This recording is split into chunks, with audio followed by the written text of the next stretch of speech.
Welcome. Get comfortable. Turn off the lights if you want. What you're about to hear isn't fiction.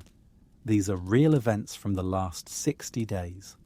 December 2024, right now. Science is moving so fast that yesterday's breakthrough is already old news. And while you were sleeping, while you were scrolling, while you were living your life, the world changed. Multiple times. This is your bedtime story, but you might not sleep well after hearing it. Let's begin. December 9th, 2024. Google announces something that shouldn't be possible. A quantum computer chip called Willow, and within hours, everyone who understands what this means stops sleeping well. The chip has 105 qubits.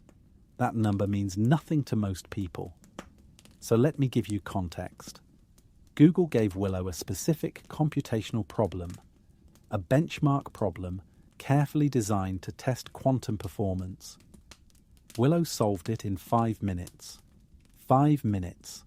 The same problem on the world's fastest supercomputer, Frontier, a machine that costs hundreds of millions of dollars and fills an entire building, would take 10 septillion years. 10 septillion. That's a 1 with 25 zeros. 10,000 years. The universe is only 14 billion years old. Willow just did in 5 minutes what would take a classical computer longer than the universe has existed, 700 million times over. Let that sink in. But here's where it gets strange. This isn't just about speed. Quantum computers have been around for years. The problem has always been errors. Quantum states are fragile, they decohere, they collapse when you look at them wrong. The more qubits you add, the more errors you get. It's been the fundamental barrier. Every quantum computer ever built has hit this wall. More qubits meant more problems, not more power. Willow breaks that pattern. Google claims they've achieved something called below-threshold error correction. As they add more qubits, error rates go down, not up. Exponentially down. They publish the results in Nature, peer-reviewed. The math checks out. And if the math checks out, if this scales, we just crossed a threshold that changes everything. Because here's what nobody's saying out loud in the press releases. The problem Willow solved, this benchmark, it's academic. It has no real-world application. It's designed purely to demonstrate quantum supremacy, to prove that quantum computers can do something classical, computers fundamentally cannot. But you know what does have real-world applications? Breaking encryption, RSA encryption, the algorithm that protects your bank account, your medical records, your government secrets, the entire infrastructure of internet security. It relies on a simple mathematical fact. Multiplying two large prime numbers is easy. Factoring the result back into those primes is impossibly hard. A classical computer trying to factor a 2048-bit RSA key would take billions of years. That's why we use it. That's why it works. A quantum computer with sufficient qubits and low enough error rates can factor those numbers in hours, maybe minutes. The algorithm already exists. It's called Shor's algorithm, published in 1994. We've known for 30 years that quantum computers could break RSA. We just didn't have quantum computers good enough to do it. Willow has 105 qubits. Estimates say you need around 4,000 logical qubits to break RSA 2048. We're not there yet. But here's the thing. In 2019, Google's quantum computer had 53 qubits. In 2024, they have 105. That's exponential growth. And if Willow's error correction scales like they claim, the number of qubits needed drops. Maybe significantly. 5 years, maybe 10, maybe less. That's the timeline cryptographers are whispering about. The timeline until RSA becomes obsolete. until every encrypted message sent today can be decrypted tomorrow.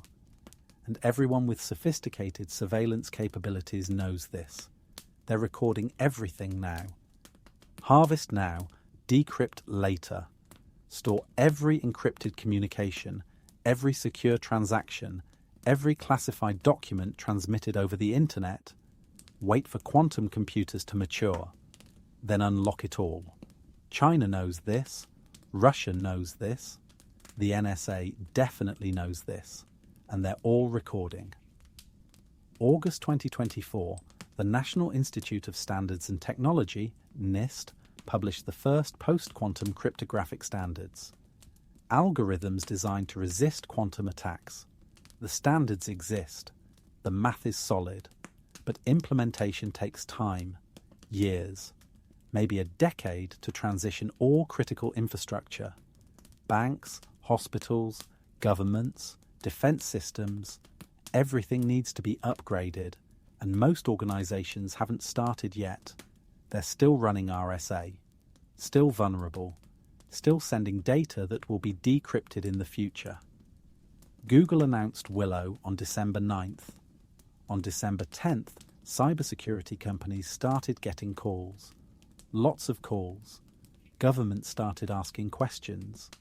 Quietly, not publicly, because publicly admitting that all encryption might be broken soon causes panic, bank runs, stock crashes, chaos. So instead, everyone's moving carefully, slowly, hoping they have enough time, hoping the transition to post-quantum cryptography happens before someone builds a quantum computer capable of breaking the old systems. It's a race. And we just got a reminder of how fast the other side is moving. But quantum computing isn't just about breaking things. It's about building them too. Simulating molecules, designing drugs, optimizing logistics, modeling climate, solving problems that classical computers can't touch. And this is where things get interesting.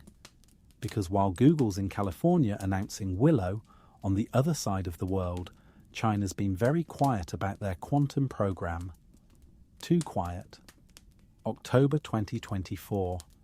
China launches a series of satellites, the Guowang constellation. Officially, it's internet coverage. Starlink, but Chinese.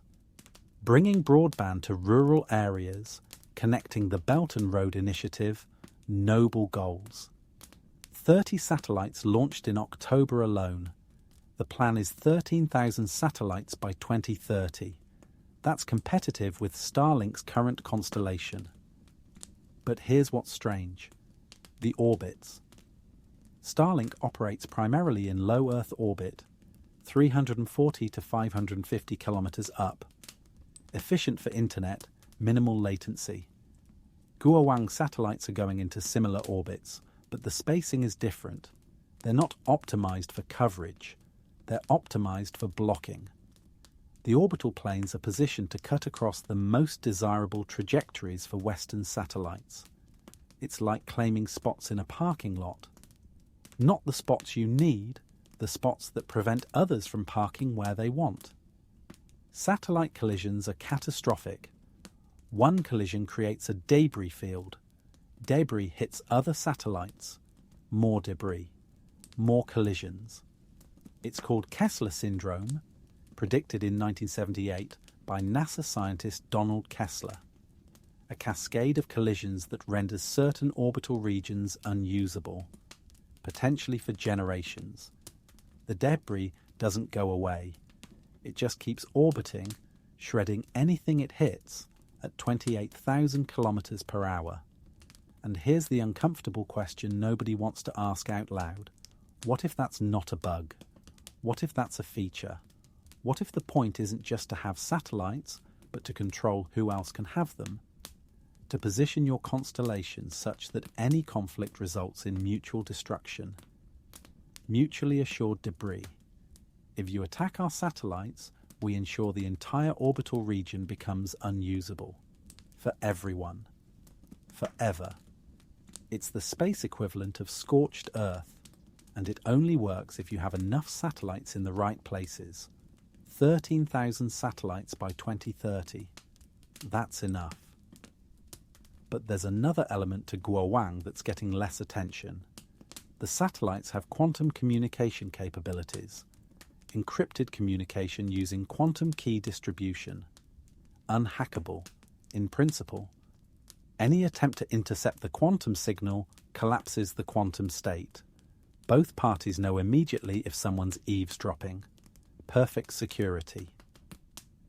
China launched the world's first quantum communication satellite, Micius, back in 2016. They've been building this infrastructure for years, and now they're scaling it up. 13,000 quantum-secured satellites. This isn't just internet. This is strategic communication that can't be intercepted. Military communications, government coordination, intelligence services, all of it immune to the quantum decryption threat. While everyone else scrambles to implement post-quantum cryptography, China's building a quantum network in orbit. December 2024. Quantum computers that can break encryption. Satellite networks with quantum secure communication. And then there's the third piece of the puzzle. The reason any of this matters beyond Earth's orbit. October 14th, 2024. Europa Clipper launches from Kennedy Space Center, the largest spacecraft NASA's ever built for a planetary mission, 5 tons. Solar panels the size of a basketball court. Destination, Europa, moon of Jupiter. Arrival, April 2030. Europa's covered in ice, kilometers thick. But beneath that ice there's an ocean, liquid water. More water than all of Earth's oceans combined. We've known this since the Galileo spacecraft detected it in the 1990s through magnetic field measurements. The ocean is kept liquid by tidal heating. Jupiter's gravity flexes Europa as it orbits, generating friction, generating heat. Enough heat to keep an ocean liquid for billions of years. Liquid water, organic chemistry, energy from tidal heating, the 3 ingredients for life as we know it, and Europa Clipper is going to investigate. Not land, NASA's not ready for that yet, but fly by. 49 close flybys over 4 years. Each pass, instruments will scan the surface, measure the ice thickness, analyse the composition, search for plumes. Plumes. Europa occasionally vents water from its subsurface ocean through cracks in the ice. Geysers shooting hundreds of kilometres into space. The Hubble Space Telescope spotted them in 2012. Clipper will fly through these plumes. The mass spectrometer will analyse the chemistry directly. Water from Europa's ocean, sampled without even landing. And here's what makes this profound. If there are microbes in that ocean, if life arose independently on Europa, we'll know. The instruments are sensitive enough. Organic molecules, isotope ratios, biosignatures. We're not looking for intelligent life. We're looking for bacteria, single-celled organisms. But if we find them, if we confirm life arose twice in the same solar system, the implications are staggering. Because if it happened twice here, it's happening everywhere. The universe is full of moons around gas giants. Jupiter has 4 large moons. Saturn has Enceladus, which also has a subsurface ocean and active plumes. Uranus, Neptune, exoplanets around other stars. The galaxy is full of ice moons with liquid water underneath. If Europa has life, the universe is teeming with it. 6 years, April 2030. That's when we'll know. That's when Clipper arrives and starts its flybys. And NASA has a protocol. The protocol for announcing the discovery of extraterrestrial life. It exists. It was drafted decades ago and quietly updated. Careful language. International coordination. No premature announcements. No single scientist making claims. Peer review. Confirmation. Multiple independent analyses. Then, and only then, a coordinated release. Because the discovery of alien life, even microbial life, changes everything. Philosophy, religion, science, politics, humanity's understanding of its place in the cosmos. It needs to be handled carefully. And NASA knows this, so they prepare. Quietly. Meanwhile, while NASA sends spacecraft to Jupiter's moons, other entities are focusing on something closer. The moon. Our moon. Earth's moon. And the race to get back there is accelerating. February 22nd, 2024. A commercial spacecraft built by Intuitive Machines lands on the lunar surface. IM-1, nicknamed Odysseus, the first American spacecraft to land on the moon since Apollo 17 in 1972. 52 years. But this isn't NASA. This is a private company, funded partially by NASA's Commercial Lunar Payload Services program, but designed, built, and operated by Intuitive Machines, a company that didn't exist 15 years ago. Cost $118 million for the entire mission. For context, NASA's internal cost estimates for a similar mission were over $500 million. Odysseus carried 6 NASA payloads and several commercial experiments. It landed near the lunar South Pole, a region of intense interest because of water ice in permanently shadowed craters. Water means fuel. Water means life support. Water means you don't have to bring everything from Earth. The landing wasn't perfect. Odysseus tipped over. One of the landing legs didn't deploy correctly. The spacecraft ended up on its side. But it landed. It transmitted data. It proved the concept. A private company can deliver payloads to the lunar surface at a fraction of traditional costs. And the market noticed. Since February 2024, 3 more companies announced lunar lander contracts. Astrobotic, Firefly Aerospace, and a consortium including Japanese and European partners. Launch is scheduled for 2025 and 2026. The moon is becoming accessible. Not as a destination for flags and footprints, but as a location for industry. Because here's what's on the moon: resources. Helium-3, a rare isotope that doesn't exist in significant quantities on Earth. Valuable for fusion reactors, and we'll get to fusion in a moment. Rare earth elements concentrated in certain lunar minerals. Titanium, aluminum, silicon, building materials, and water ice at the poles. Enough to support permanent habitation. Enough to produce rocket fuel locally through electrolysis, splitting water into hydrogen and oxygen, both of which are rocket propellants. The economics are starting to make sense. Launch costs have dropped. SpaceX's Falcon 9 can put payloads into orbit for $2,500 per kilogram. Starship, still in testing, promises $100 per kilogram once operational. At those prices, lunar industry becomes viable. Mine resources on the moon, process them on the moon, use them in space. No need to lift everything out of Earth's gravity well.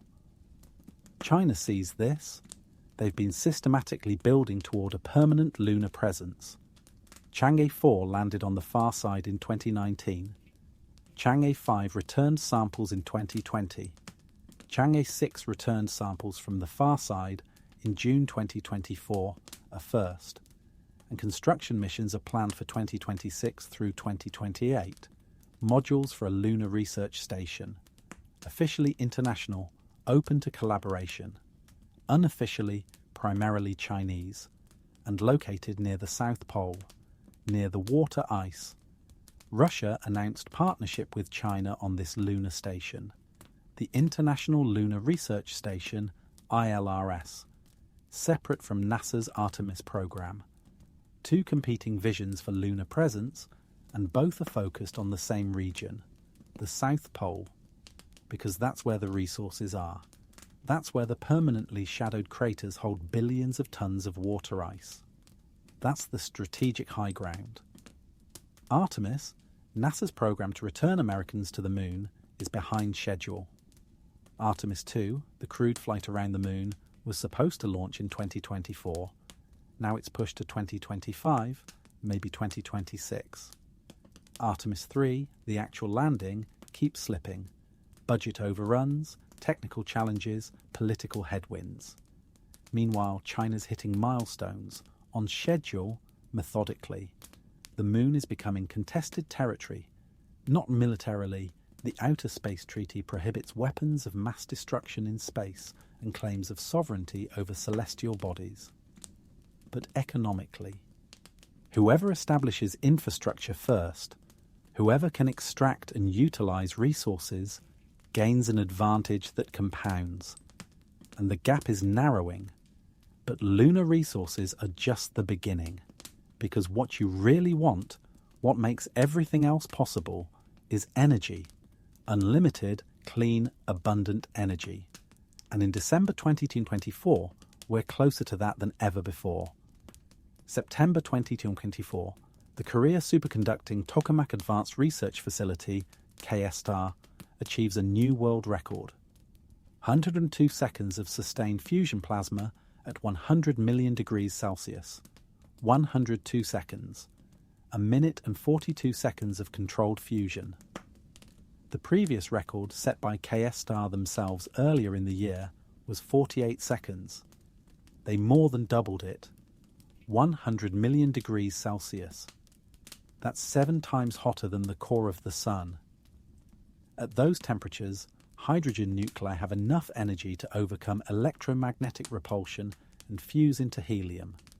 The mass of the helium is slightly less than the mass of the hydrogen you started with.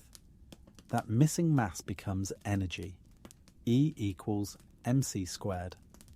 A tiny amount of mass converts to enormous energy.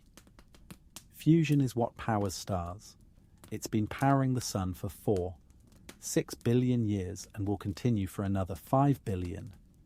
If we can replicate it on Earth, controlled and sustained, we solve energy.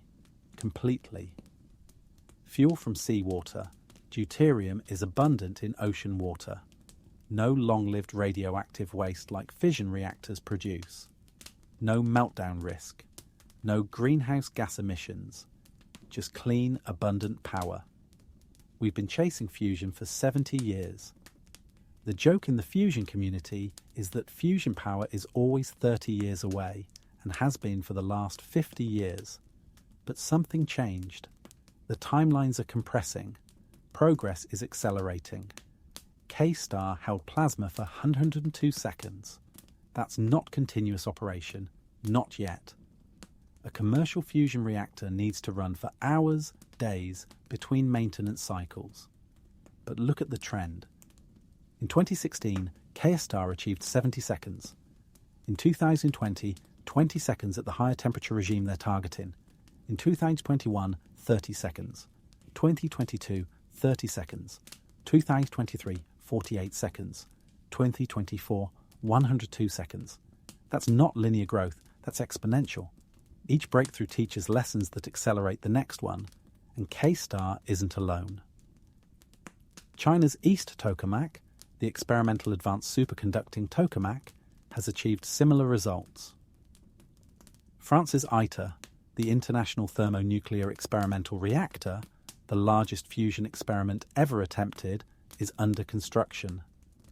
First plasma now scheduled for 2025, though it's been delayed before. ITER's goal is to achieve Q greater than 10 times more energy out than in, sustained for minutes. Then there's private industry. Commonwealth Fusion Systems, spun out of MIT, is building Spark, a smaller tokamak using high-temperature superconducting magnets. Stronger magnetic fields allow tighter plasma confinement in a smaller device. Their timeline, first plasma 2025, net energy gain 2026, commercial pilot plant by 2030. Ambitious, maybe overly so, but they've raised over $2 billion in funding. Investors believe it's possible. TAE Technologies is pursuing a different approach entirely, aneutronic fusion using hydrogen and boron instead of deuterium and tritium. The reaction produces helium and energy, almost no neutrons. Neutrons are the problem with conventional fusion. They bombard the reactor walls, making materials radioactive, causing damage. Hydrogen-boron fusion avoids this. The catch, it requires even higher temperatures, but if it works, reactor design becomes vastly simpler. And here's where it connects to the Moon. Helium-3, the isotope concentrated in lunar regolith. Conventional fusion uses deuterium and tritium. Tritium is radioactive and rare. It has to be bred from lithium inside the reactor. But deuterium and helium-3 fusion is cleaner, more efficient, and produces less radiation.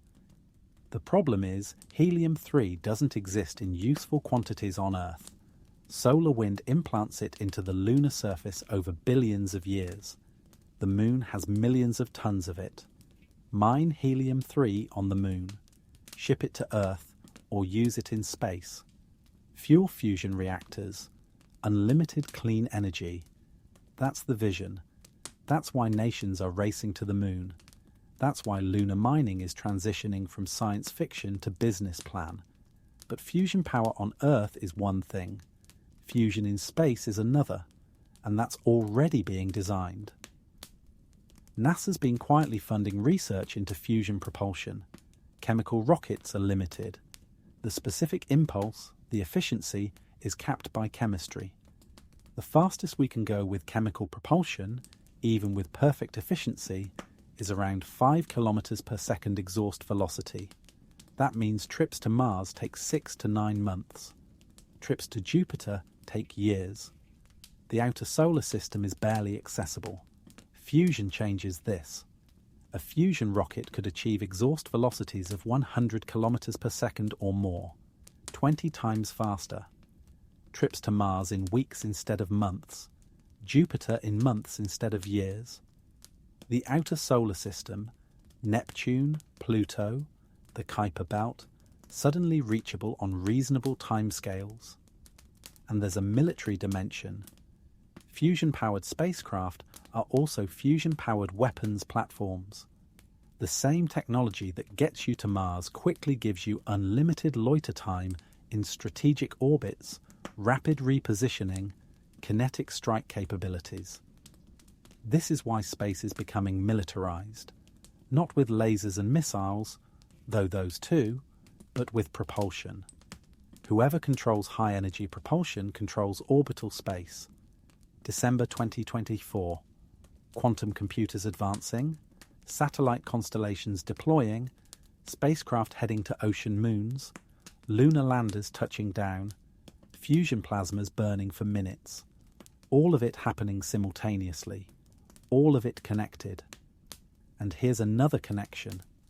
Artificial intelligence. Because while humans design these systems, AI is starting to design them better. May 2024. Google DeepMind releases AlphaFold 3, an AI system that predicts protein structures. Proteins are the machinery of life. They fold into specific three-dimensional shapes, and those shapes determine function. Enzymes, antibodies, receptors, structural proteins, all of it depends on the fold. Understanding protein structure is fundamental to biology, medicine, drug design. For decades, determining a protein's structure required X-ray crystallography or cryo-electron microscopy. Expensive, time-consuming, requires physical samples. Only about 200,000 protein structures had been experimentally determined in total. AlphaFold 3 predicted 200 million. In silico, computationally, the accuracy rivals experimental methods, and it's fast. Predictions in minutes instead of months. Drug companies are already using it. Design a protein that binds to a specific target, a virus, a cancer cell, a misfolded protein causing disease. AlphaFold tells you if it'll work before you synthesize anything. This accelerates pharmaceutical development by years. Billions of dollars in savings. But more importantly, drugs that wouldn't have been discovered, Drugs that were too expensive to explore experimentally now become viable. And this is just biology. AI is infiltrating engineering too. NASA's using machine learning to design spacecraft components.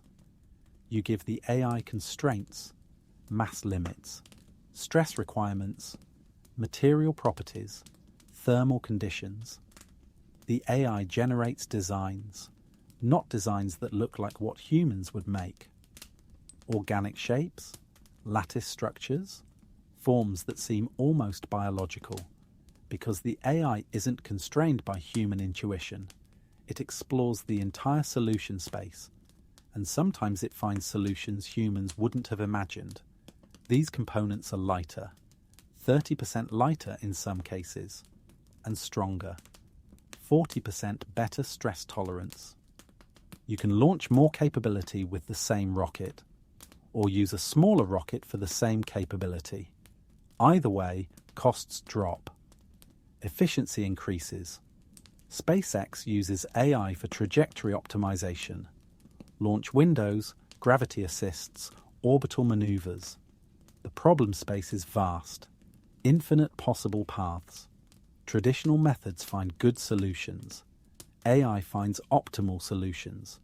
15% fuel savings on some missions. 15% might not sound like much, but it's the difference between a mission being possible or impossible. It's extra payload capacity. It's redundancy. It's margin. But here's where it gets unsettling.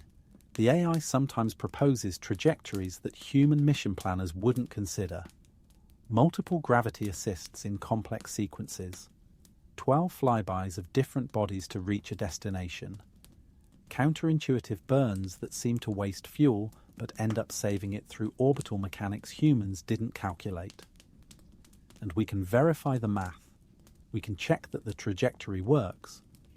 But we don't always understand why the AI chose it, what pattern it recognized, what optimization it's performing. This is the black box problem. AI makes decisions, often correct decisions, but the reasoning is opaque. Neural networks with billions of parameters. No human can trace the logic. We trust the output because we can test it. But we're trusting mathematics we don't fully understand. And as systems become more complex, as we rely more heavily on AI for critical decisions, this becomes a vulnerability. What if the AI makes an error? What if there's an edge case it wasn't trained on?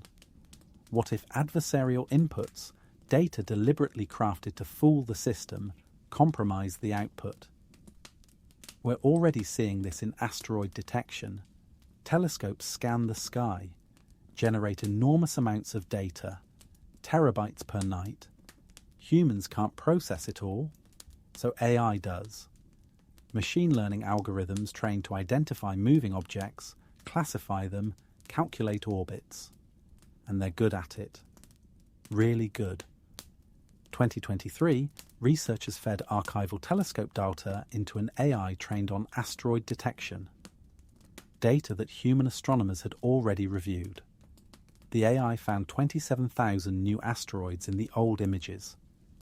27,000 objects that were there all along, but humans missed. The patterns were too subtle, the signal too weak. The AI saw them. Among those 27,000, 11 were classified as potentially hazardous asteroids, PHAs, objects whose orbits bring them close to Earth, close enough to matter. One of them has a close approach in 2035. Without the AI, we might not have found it until 2029 or later. 6 years difference. In asteroid deflection, 6 years is the difference between a planned mission and an emergency scramble. The Vera Rubin Observatory in Chile started operations in late 2024, the Legacy Survey of Space and Time LSST. It's going to image the entire visible sky every few nights, find everything that moves or changes, supernovae, asteroids, distant galaxies, anything transient. The data rate is staggering, 15 terabytes per night, every night, for 10 years. No human team can process that. AI will handle it. Algorithms will sift through the images, flag interesting objects, classify them, alert astronomers. Most discoveries will be made by machines. Humans will follow up on the ones that matter. But here's the question. What if the AI misses something? What if there's an asteroid on a collision course and the algorithm doesn't flag it because it's slightly outside the training distribution? What if there's a bias in the data set and certain types of objects are systematically overlooked? We're trusting planetary defense to neural networks. And they're probably trustworthy. Probably. But probably isn't certain. And then there's the flip side. What if the AI finds something and decides not to tell us? Not maliciously. AI doesn't have intent. But through some quirk of optimization, some edge case in the reward function, information gets filtered out. This sounds paranoid. It probably is. But AI systems have surprised researchers before. Emergent behaviors, unexpected strategies. The system optimizing for the stated goal in ways that technically satisfy the criteria but violate the spirit. We're handing enormous power to systems we don't fully understand. And mostly it works. Mostly it's beneficial, but mostly isn't always. December 2024, AI designing drugs, AI designing spacecraft, AI discovering asteroids. And AI is about to become even more powerful because quantum computing and AI are converging. Quantum machine learning. Use quantum computers to train AI models. Classical machine learning is limited by computational power. Training large neural networks requires massive data centers, thousands of GPUs running for weeks. Quantum computers can potentially explore solution spaces exponentially faster. Train models that would be impossible classically. We're not there yet. Quantum computers are still too error-prone for most machine learning tasks. But Willow's error correction breakthrough changes the timeline. If error rates keep dropping, quantum machine learning transitions from theoretical to practical. And when that happens, AI capabilities jump again, maybe significantly. Imagine AlphaFold trained on a quantum computer, predicting not just protein structures, but entire biochemical pathways, drug interactions, cellular processes, whole organism biology simulated in silico, personalized medicine where your treatment is designed by AI based on your specific genome, proteome, metabolome, all of it computed on quantum hardware. Or imagine mission planning AI running on quantum systems, designing spacecraft trajectories that classical computers can't calculate, finding routes through the solar system that are optimal in ways we don't have language for yet. And we trust it because the math checks out. Even though we don't understand the reasoning, this is the future we're building. Quantum-enhanced AI controlling critical infrastructure. And it's not decades away. Components of this are operational now. The rest is coming fast. But there's something else happening, something more immediate. While quantum computers and AI advance, while fusion burns and spacecraft fly, there's a simpler technology that just proved something important.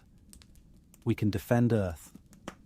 September 26th, 2022. NASA's DART spacecraft impacts the asteroid Dimorphos.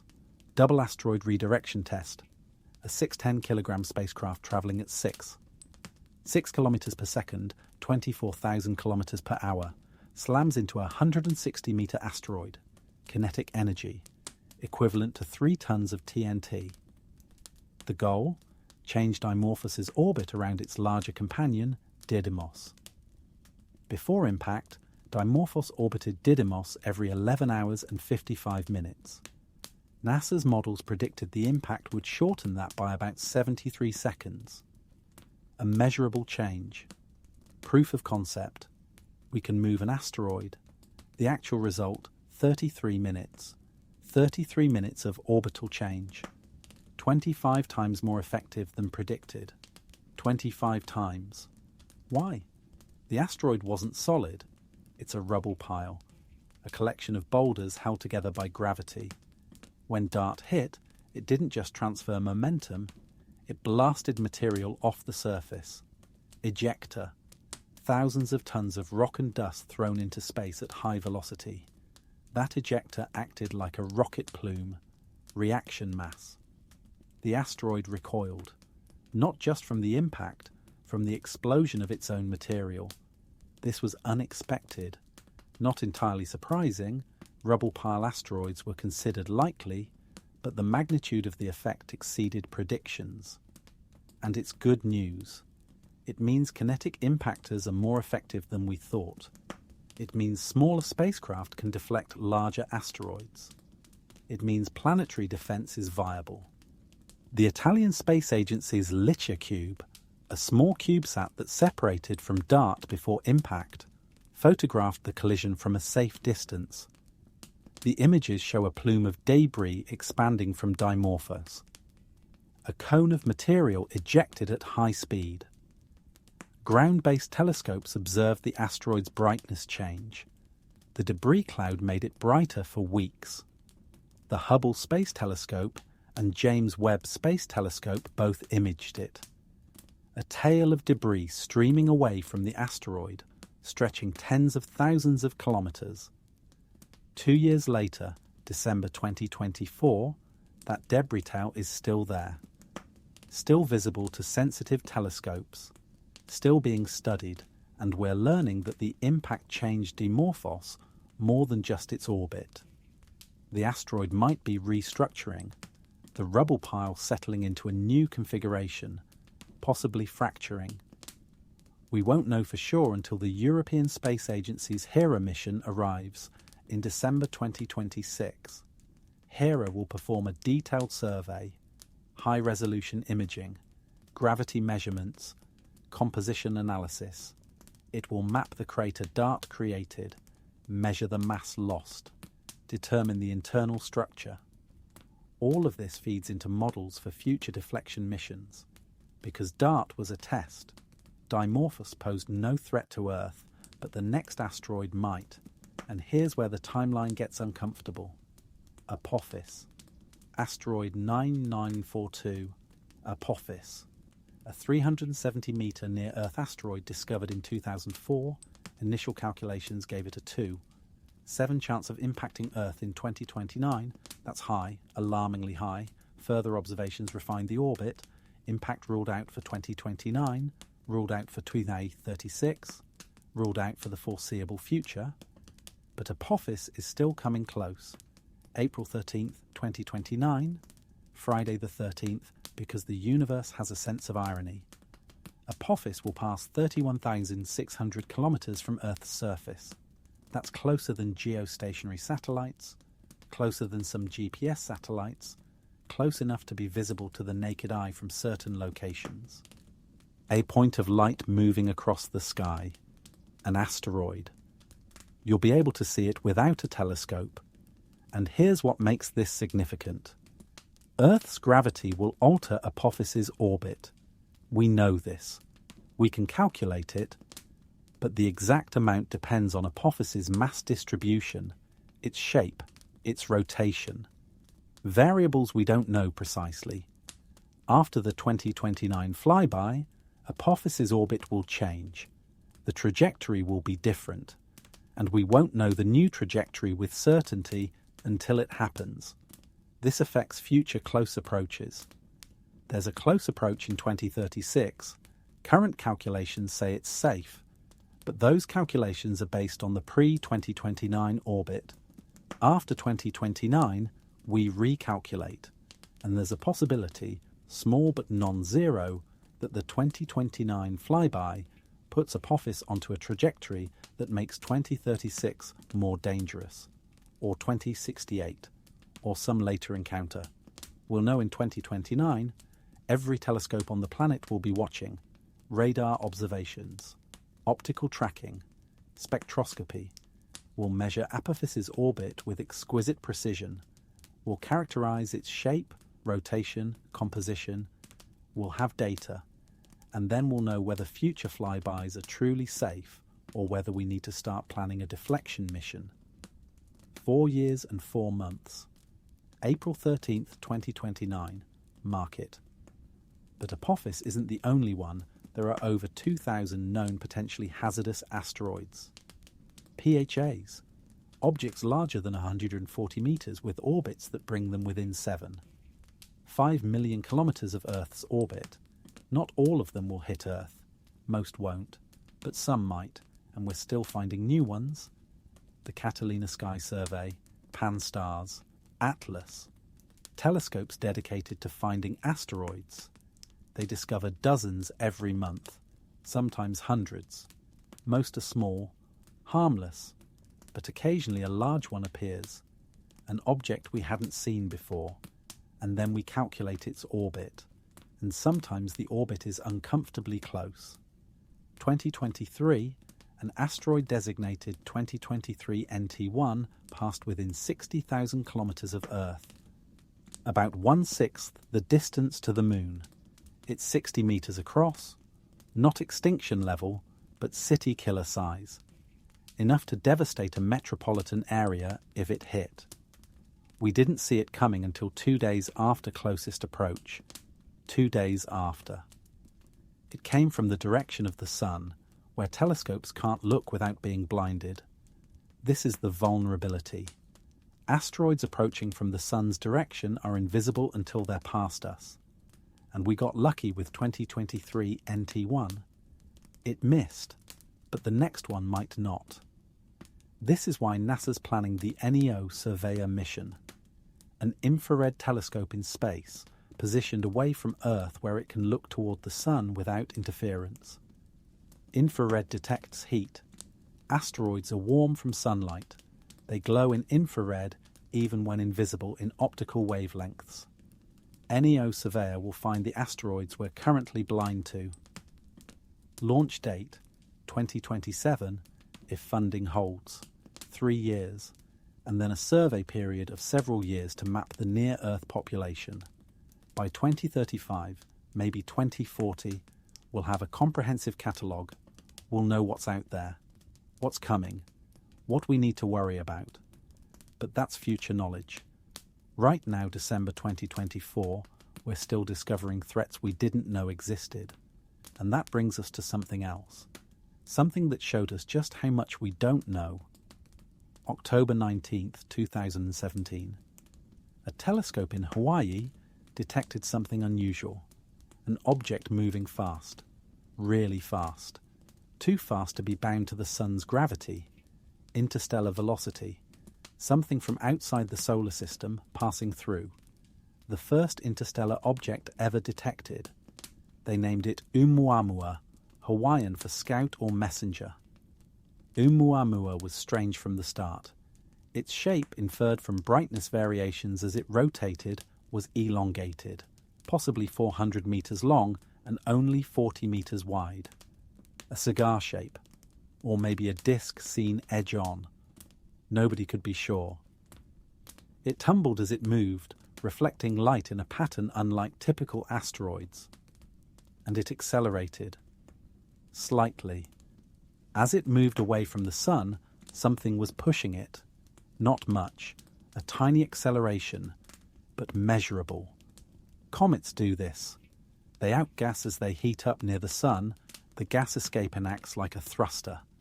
But Oumuamua showed no coma, no tail, no visible outgassing. Whatever was pushing it was invisible.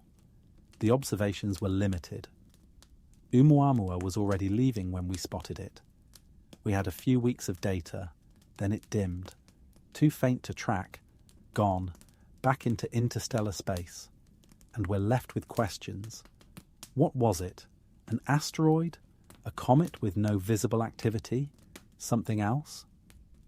Avi Loeb, chair of Harvard's astronomy department, proposed it might be artificial. A light sail, perhaps. A thin reflective sheet pushed by radiation pressure. That would explain the shape, the acceleration, the lack of outgassing. His paper, published in a peer-reviewed journal, calculated that a light sail could match Oumuamua's observed properties. The astronomical community largely dismissed this. Extraordinary claims require extraordinary evidence. Oumuamua's behaviour was unusual, but not impossible to explain through natural processes. Outgassing from frozen hydrogen or nitrogen, invisible to our telescopes. Tumbling that created asymmetric radiation pressure. Exotic ices sublimating in ways we don't typically see. All of these are more likely than alien technology. But Loeb's point stands. We can't rule it out. Not definitively. The data doesn't allow certainty. And that's unsettling. Because if Oumuamua was artificial, if it was a probe or debris from some alien civilization, we just had our first contact with extraterrestrial technology, and we barely noticed. We couldn't study it properly. We watched it leave. Since Oumuamua, we've found one more confirmed interstellar object, 2I Borisov, detected in August 2019. A comet. Clearly a comet. It had a coma, a tail, outgassing, all the normal comet features. It behaved exactly like solar system comets, just on an interstellar trajectory. Natural, understandable, not anomalous. 2 objects in 7 years. Statistical models suggest interstellar objects pass through the inner solar system regularly. Maybe 1 per year, maybe several. We've only detected 2 because our surveys aren't comprehensive enough. Most pass through unnoticed. Too faint, wrong timing, wrong part of the sky. But Vera Rubin Observatory changes this. When it's fully operational, it'll detect interstellar objects routinely, maybe dozens per year, and will characterize them. Spectroscopy, photometry, astrometry. We'll understand what interstellar space throws at us, whether it's all natural debris from other planetary systems, or whether there's something else mixed in. And here's the thing. If there are artificial objects, if some civilization is sending probes through the galaxy, we'd expect them to target interesting systems. Stars with planets, especially stars with planets in habitable zones. The Sun qualifies, Earth qualifies. If you're exploring the galaxy, Sol is a system worth investigating. This sounds like science fiction. It probably is. The universe is vast. Distances are enormous. Even travelling at a significant fraction of light speed, crossing between stars takes decades, centuries. Any civilization capable of interstellar travel would need to be far more advanced than us. And why would they bother? What's interesting about a G-type star with a rocky planet that only developed radio technology a century ago? But we don't know. We don't know if we're alone. We don't know if intelligence is common or rare. We don't know if technological civilizations last long enough to become interstellar. We have one data point, us, and we're not interstellar yet. Europa Clipper might give us a second data point. If there's life in Europa's ocean, if biology arose independently there, we learn that life is common, at least in our solar system. And if it's common here, it's probably common everywhere. Billions of habitable worlds in the galaxy. Statistically, some of them developed intelligence, some built technology, some became spacefaring. The Fermi paradox asks, where is everybody? If the galaxy is full of intelligent life, why haven't we seen them? Why no radio signals, no megastructures, no obvious signs of galactic civilizations? Possible answers. Intelligence is rare. Technology is common, but civilizations destroy themselves. Interstellar travel is impossible or impractical. They're hiding. They're here, but we don't recognize them. Or we're truly alone, a statistical fluke, the only conscious minds in the Milky Way. December 2024, we still don't know. but we're looking harder than ever before. SETI, the search for extraterrestrial intelligence, uses radio telescopes to scan the sky for artificial signals. No confirmed detections yet. Lots of false alarms, interference, glitches, natural phenomena mimicking patterns. But the search continues. And now we have new tools. JWST can analyze exoplanet atmospheres. We can look for biosignatures, gases that suggest biological activity, oxygen, methane, phosphine, combinations that wouldn't exist without life maintaining them. We're cataloguing thousands of exoplanets, characterizing them, looking for the ones that might host life. K2-18b, an exoplanet 120 light-years away, 8 times Earth's mass, orbits a red dwarf star. In September 2023, JWST detected water vapour in its atmosphere, also methane, also carbon dioxide, and hints, tentative, uncertain, of dimethyl sulfide, DMS. On Earth, DMS is produced primarily by phytoplankton, marine algae. It's a biosignature. Not definitive, there are abiotic processes that could produce it, but suggestive. The scientific team is being careful, very careful. They need more observations, more data, confirmation.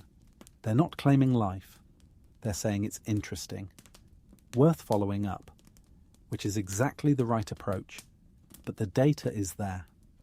Water, organic molecules, possible biosignature gases, on a planet in the habitable zone, where liquid water could exist on the surface, 120 light-years away. The light we're analysing left K2-18b in 1904. What we're seeing is the planet's atmosphere from over a century ago. If there's life there, if it's producing DMS, we're detecting the metabolism of organisms that lived when humans were just developing powered flight. And if we confirm it, if we determine that yes, K2-18b has life, we can't visit. Not with current technology, not in our lifetimes. 120 light-years, at 1% of light speed, a pace far beyond our current capabilities, the journey would take 12,000 years.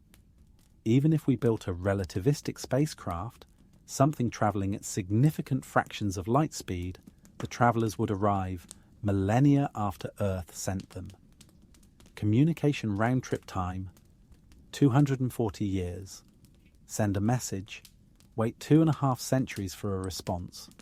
We'd be observing from a distance, forever, watching biosignatures evolve, maybe detecting technological signatures if the life becomes intelligent, radio emissions, industrial pollutants, heat signatures from cities, spectral lines from fusion reactors, but always distant, always separated by the vastness of space, unless someone else figured out how to cross those distances, unless Oumuamua wasn't natural, unless interstellar objects include probes, scouts, messengers from civilizations that solve the problems we're still working on. This is speculation, unfounded speculation, but it's not impossible. And the question matters because of what we're building. Quantum computers, fusion power, AI, advanced propulsion. We're developing technologies that might eventually make us interstellar. Not soon, not this century, but maybe the next, maybe the one after. And if we become interstellar, we'll send probes. Small, autonomous, capable of accelerating to high fractions of light speed. They'll visit other star systems, image their planets, analyze atmospheres, search for biosignatures, technosignatures, and if they find something interesting, they'll report back. Messages travelling at light speed, decades in transit, but information nonetheless. We'll do this because we're curious, because we want to know, because we're explorers. And if we're doing it, if our civilization with its century of spaceflight is already planning this, it's reasonable to assume others have done it too. December 2024. We're at an inflection point. Technologies are maturing. Capabilities are expanding. The things we talk about as future possibilities are becoming present realities. And the timeline is compressing. Quantum computers that break encryption, 5 to 10 years. Commercial fusion power, 10 to 20 years. Permanent lunar presence, 5 to 15 years. Confirmation of life on Europa or exoplanets, 5 to 15 years. Comprehensive asteroid catalogue, 10 to 20 years. AI-designed spacecraft and missions, already happening. Interstellar probes, 30 to 50 years maybe. Everything is accelerating, and it's all connected. Quantum computing enables better AI. AI designs better fusion reactors. Fusion powers better spacecraft. Better spacecraft reach asteroids and moons faster. Resources from asteroids enable larger space infrastructure. Space infrastructure supports bigger projects. Bigger projects push technology further. The feedback loop tightens. And there's competition. China, the United States, Europe, private companies. Everyone's building their own piece. Sometimes collaborating, often competing, racing for advantage. Because advantage compounds. First to the moon gets the best resources. First to fusion gets energy independence. First to quantum AI gets information dominance. First to the asteroids gets wealth beyond measure. This isn't Cold War competition where ideologies clash and proxies fight. This is pragmatic competition for capability, for technology, for position. The stakes are different. Not ideological supremacy, but access to resources and strategic depth that ensures long-term survival and prosperity. And underneath all of it, there's a question we're not asking loudly enough. What happens when these technologies mature simultaneously? When quantum AI designs fusion-powered spacecraft that mine asteroids and build infrastructure across the solar system, when access to energy and materials becomes effectively unlimited, when the constraints that have governed human civilization for millennia disappear. Post-scarcity is a science fiction concept, a society where material needs are met so completely that economics transforms. No more competition for resources because resources are abundant. No more zero-sum games. Everyone can have enough. We're not there, not remotely, but we can see the path. Fusion solves energy. Asteroid mining solves materials. Space industry solves environmental limits. AI and robotics solve labor. The technologies are emerging, not yet mature, not yet deployed at scale, but coming. And if they come, if we successfully navigate the transition, human civilization changes fundamentally. Not in generations, in decades. The people alive today might see it, the complete transformation of the human condition. Or we might not. Technology enables. It doesn't guarantee. We could build fusion reactors and still fight wars over territory. We could mine asteroids and still have inequality. We could develop AI and still make catastrophically bad decisions. Having the tools doesn't mean using them wisely. And there are failure modes, technologies that advance too quickly without adequate safety measures, AI that optimizes for the wrong objectives, quantum computers that break security before new security is deployed, fusion reactors that aren't properly regulated, space debris that renders orbits unusable, biological experiments that escape containment, asteroid deflection technologies repurposed as weapons. The same capabilities that enable post-scarcity enable self-destruction. Nuclear weapons demonstrated this in the 1940s. We built the power of stars and we weaponized it. We came extraordinarily close to using it, multiple times. We're still here because of luck, restraint, and systems designed to prevent accidents. But those were close calls, documented close calls, and there were probably others we don't know about. Now we're building new powers: quantum computing, AI, fusion, genetic engineering, nanotechnology, each one transformative, each one potentially dangerous. And we're building all of them simultaneously. The risk isn't from any single technology, it's from the combination, from interactions we don't predict, from cascading failures across multiple systems. December 2024, we're managing carefully. Institutions are paying attention. Regulations are being drafted. Safety protocols established. International cooperation, where it exists, focuses on reducing risks. But institutions are slow. Regulation lags innovation, and cooperation is fragile. Meanwhile, capabilities advance. DART proved we can move asteroids. That's planetary defense. It's also weaponization. The same kinetic impactor that deflects an asteroid could be aimed at a different target. Satellites, space stations, cities, if you launch enough mass at high enough velocity. The physics doesn't care about intent. Fusion provides unlimited clean energy. It also provides propulsion for weapons platforms. High energy density means compact power sources for lasers, railguns, particle beams. All hypothetical, all within reach if someone decides to build them. Quantum computers break encryption.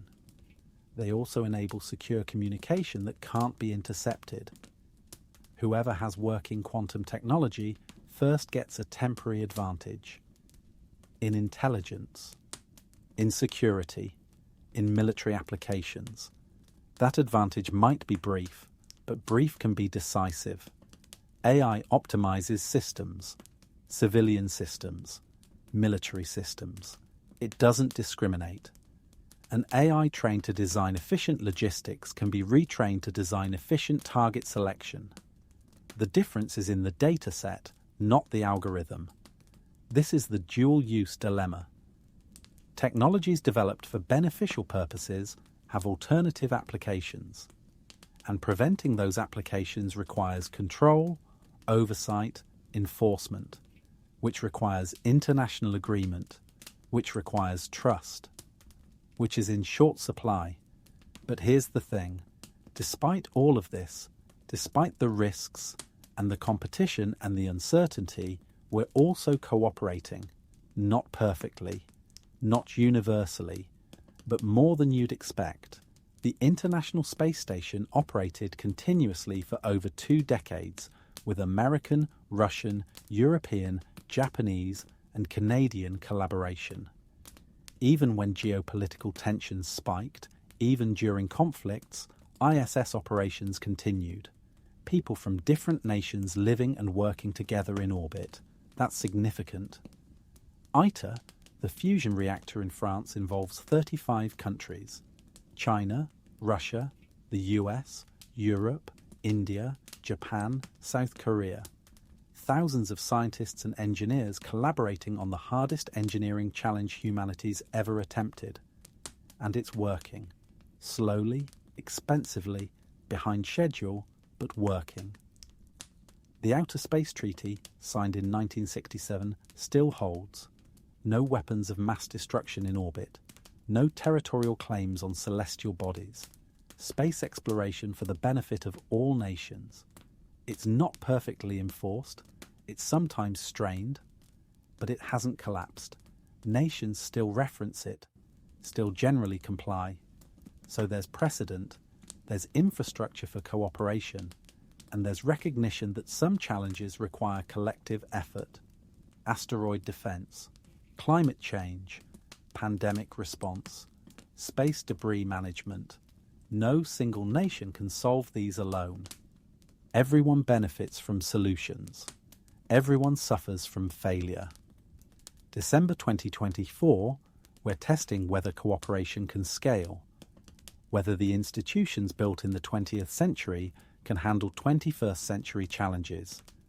Whether humanity can coordinate effectively as capabilities explode and stakes increase. We don't know yet. The outcome isn't determined. We're writing it now. Every decision, every policy, every technological deployment, every international agreement or breakdown shapes what comes next. And that's why these stories matter. Why connecting these dots matters.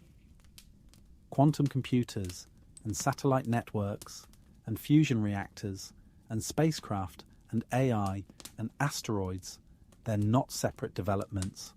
They're threads in the same tapestry. Pull one, the others shift. Change one, everything else adjusts.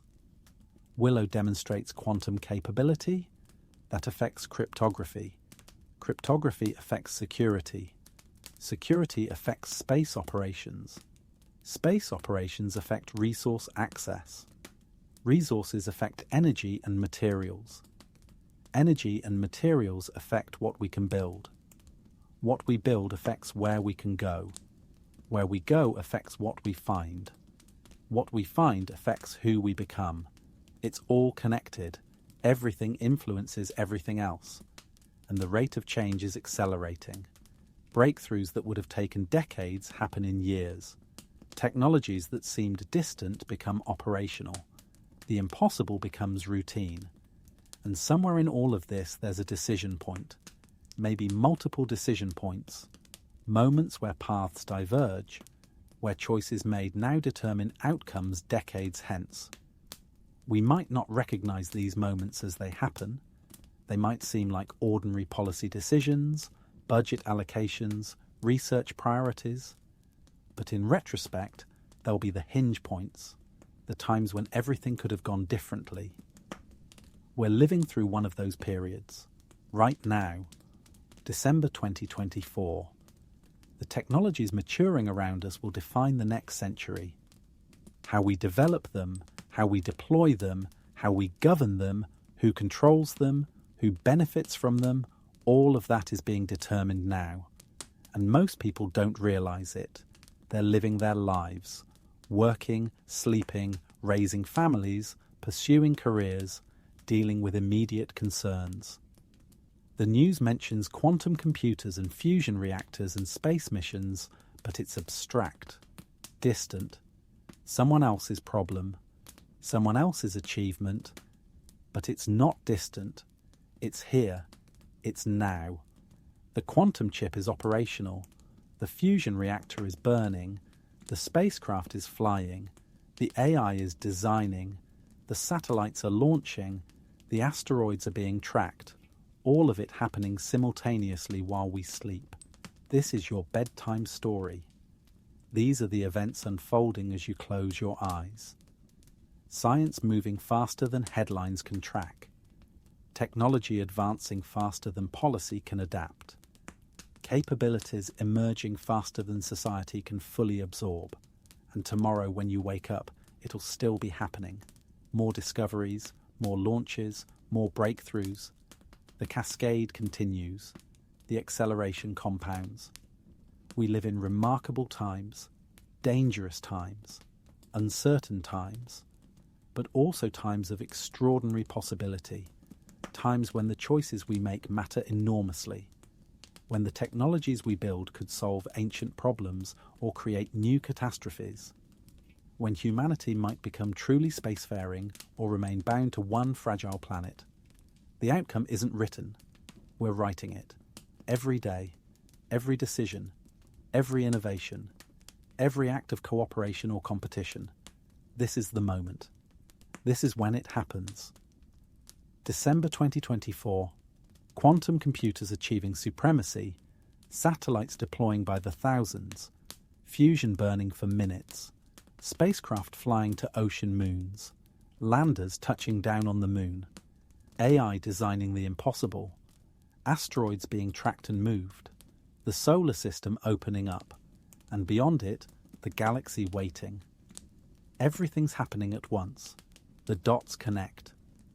The pattern emerges. And if you're paying attention, if you're watching carefully, you can see it forming. the shape of what comes next, the outline of the future being built in the present. Sleep well, or don't, because while you're sleeping, the world keeps changing, science keeps advancing, and tomorrow when you wake, there will be new stories, new breakthroughs, new questions. The universe doesn't wait, it doesn't pause, it just keeps revealing itself, one discovery at a time. And we keep reaching further, building bigger, asking harder questions. This is December 2024. This is where we are. This is what's happening right now. And it's only the beginning. But let's talk about what we're not seeing, what we're missing. Because for all the asteroids we're tracking, for all the sophisticated surveys and AI analysis, there's a blind spot.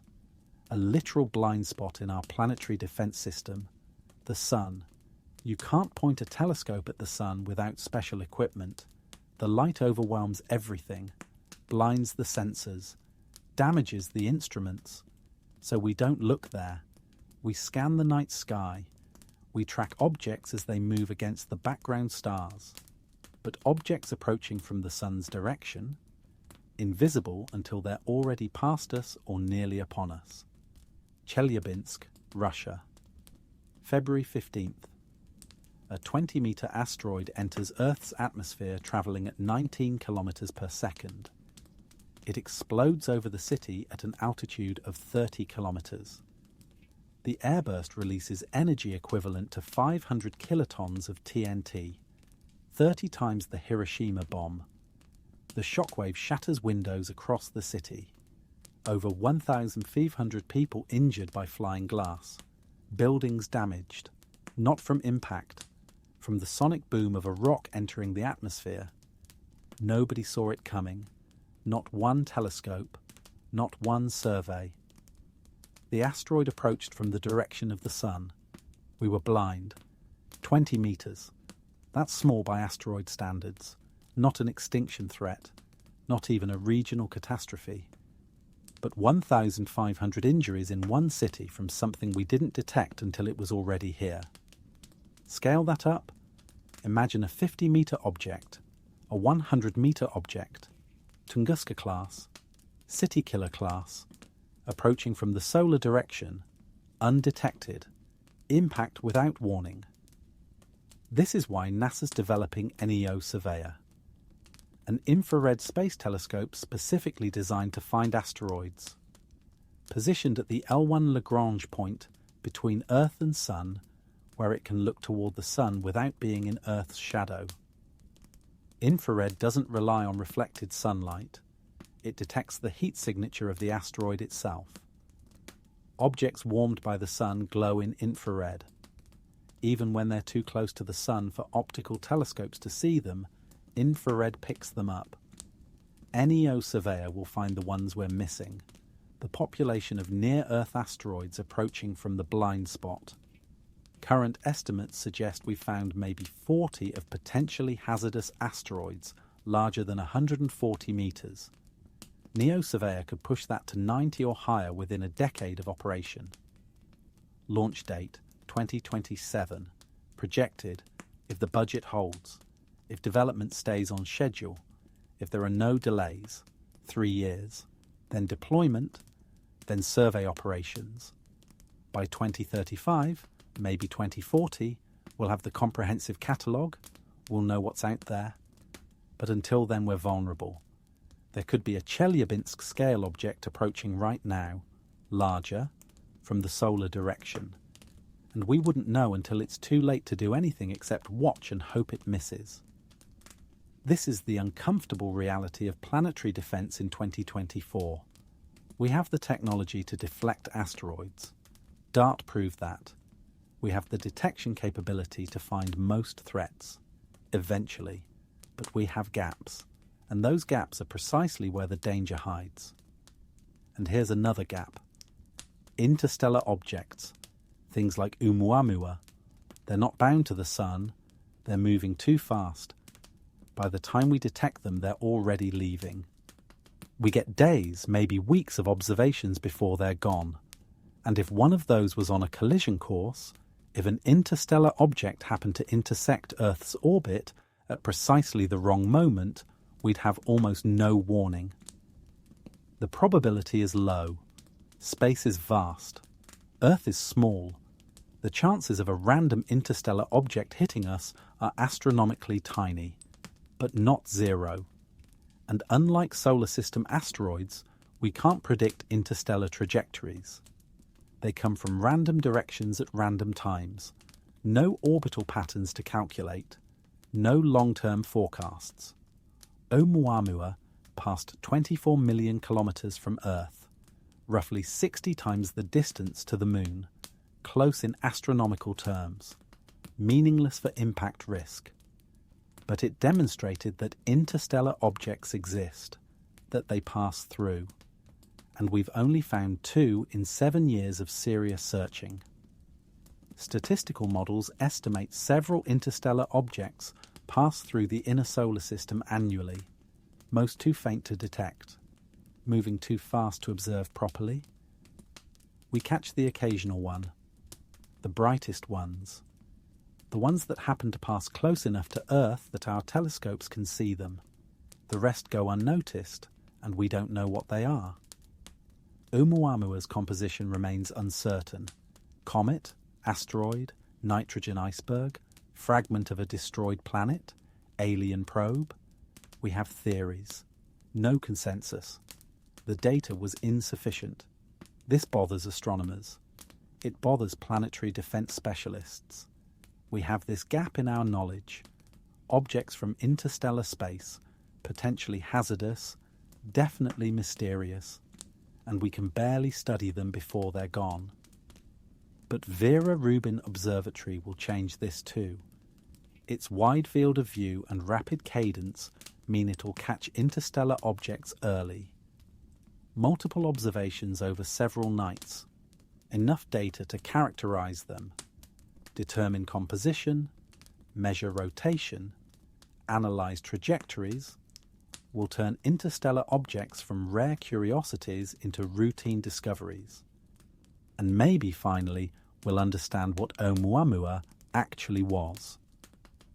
The question that keeps some scientists awake at night, though, the question that doesn't get asked in press releases, is this.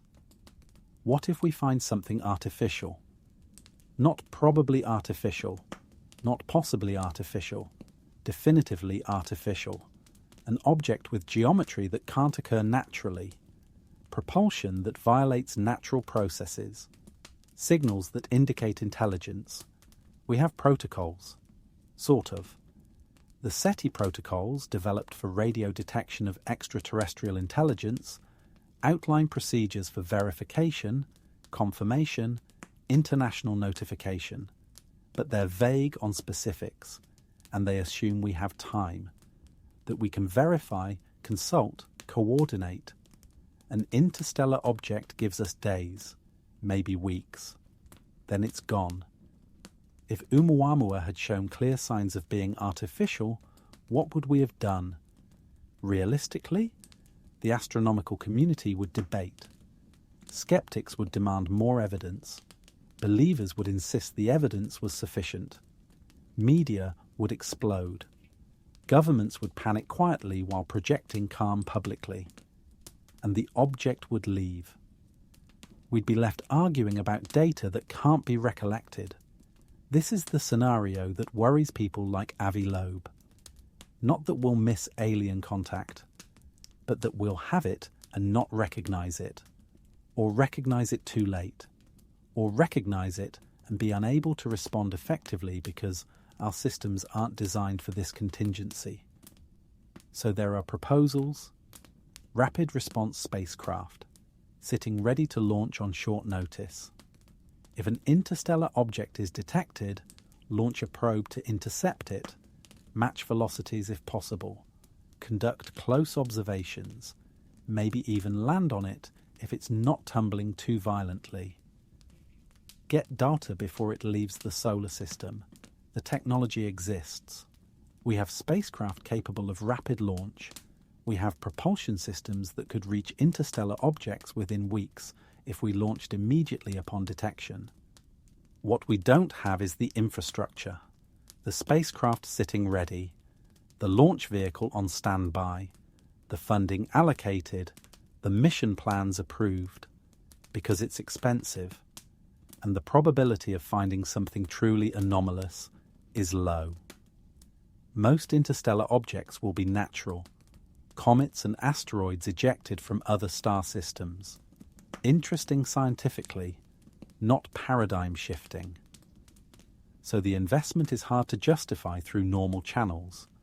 But the people advocating for this aren't thinking about normal scenarios. They're thinking about the outlier, the one object in 100, in 1,000 that's different, that changes everything. And they're arguing that being prepared for that scenario is worth the cost. December 2024, the debate continues, quietly, in conference rooms and committee meetings and grant proposals, while Vera Rubin Observatory gets ready to start operations, while NEO Surveyor moves through development, while planetary defense systems mature and detection capabilities improve, and while this happens, while we scan the skies for rocks and ice and maybe something else, there's another search happening for life. Not asteroids, not artifacts, biology, living organisms, somewhere out there in the cosmos. Europa Clipper is part of this, flying to Jupiter's moon to search for biosignatures in a subsurface ocean. But there's another component, closer to home, or at least closer than Jupiter, Mars. We've been searching for life on Mars for decades. Viking landers in 1976. Inconclusive results. Curiosity rover since 2012.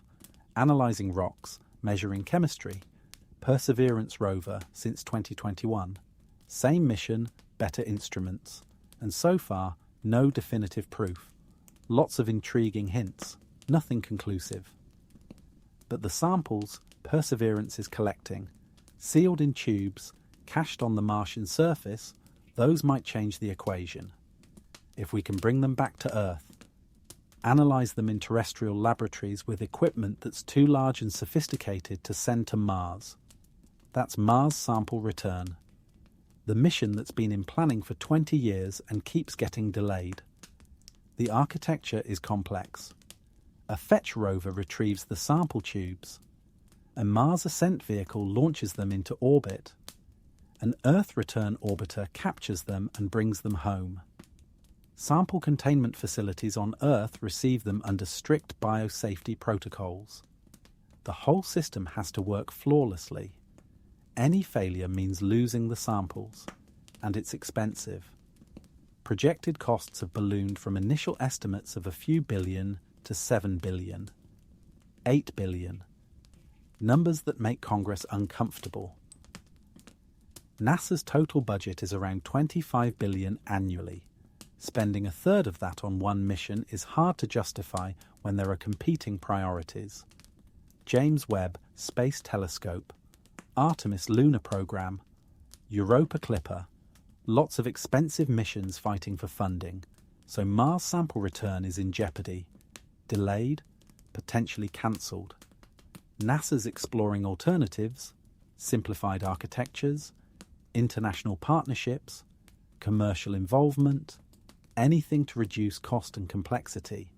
But as of December 2024, the mission doesn't have a firm timeline. It might happen in the 2030s. It might not happen at all, and this frustrates the scientists who've been working toward this for careers. Because the samples are there, sitting on Mars, sealed in tubes, containing potentially the most important scientific data humanity has ever collected. Evidence of ancient Martian life, or evidence that Mars was always sterile. Either answer is profound. Either answer changes our understanding of biology's prevalence in the universe. But the samples remain on Mars. While budget debates continue, while architectures are redesigned, while the window of opportunity slowly closes because the hardware on Mars won't last forever. Perseverance's wheels are wearing. The sample tubes are sealed, but not indefinitely stable. Martian dust storms could bury the cache sites. Time is not on our side, so there are proposals for interim measures. Send another rover just to collect the samples and bring them to a central location. Make retrieval easier for the future mission.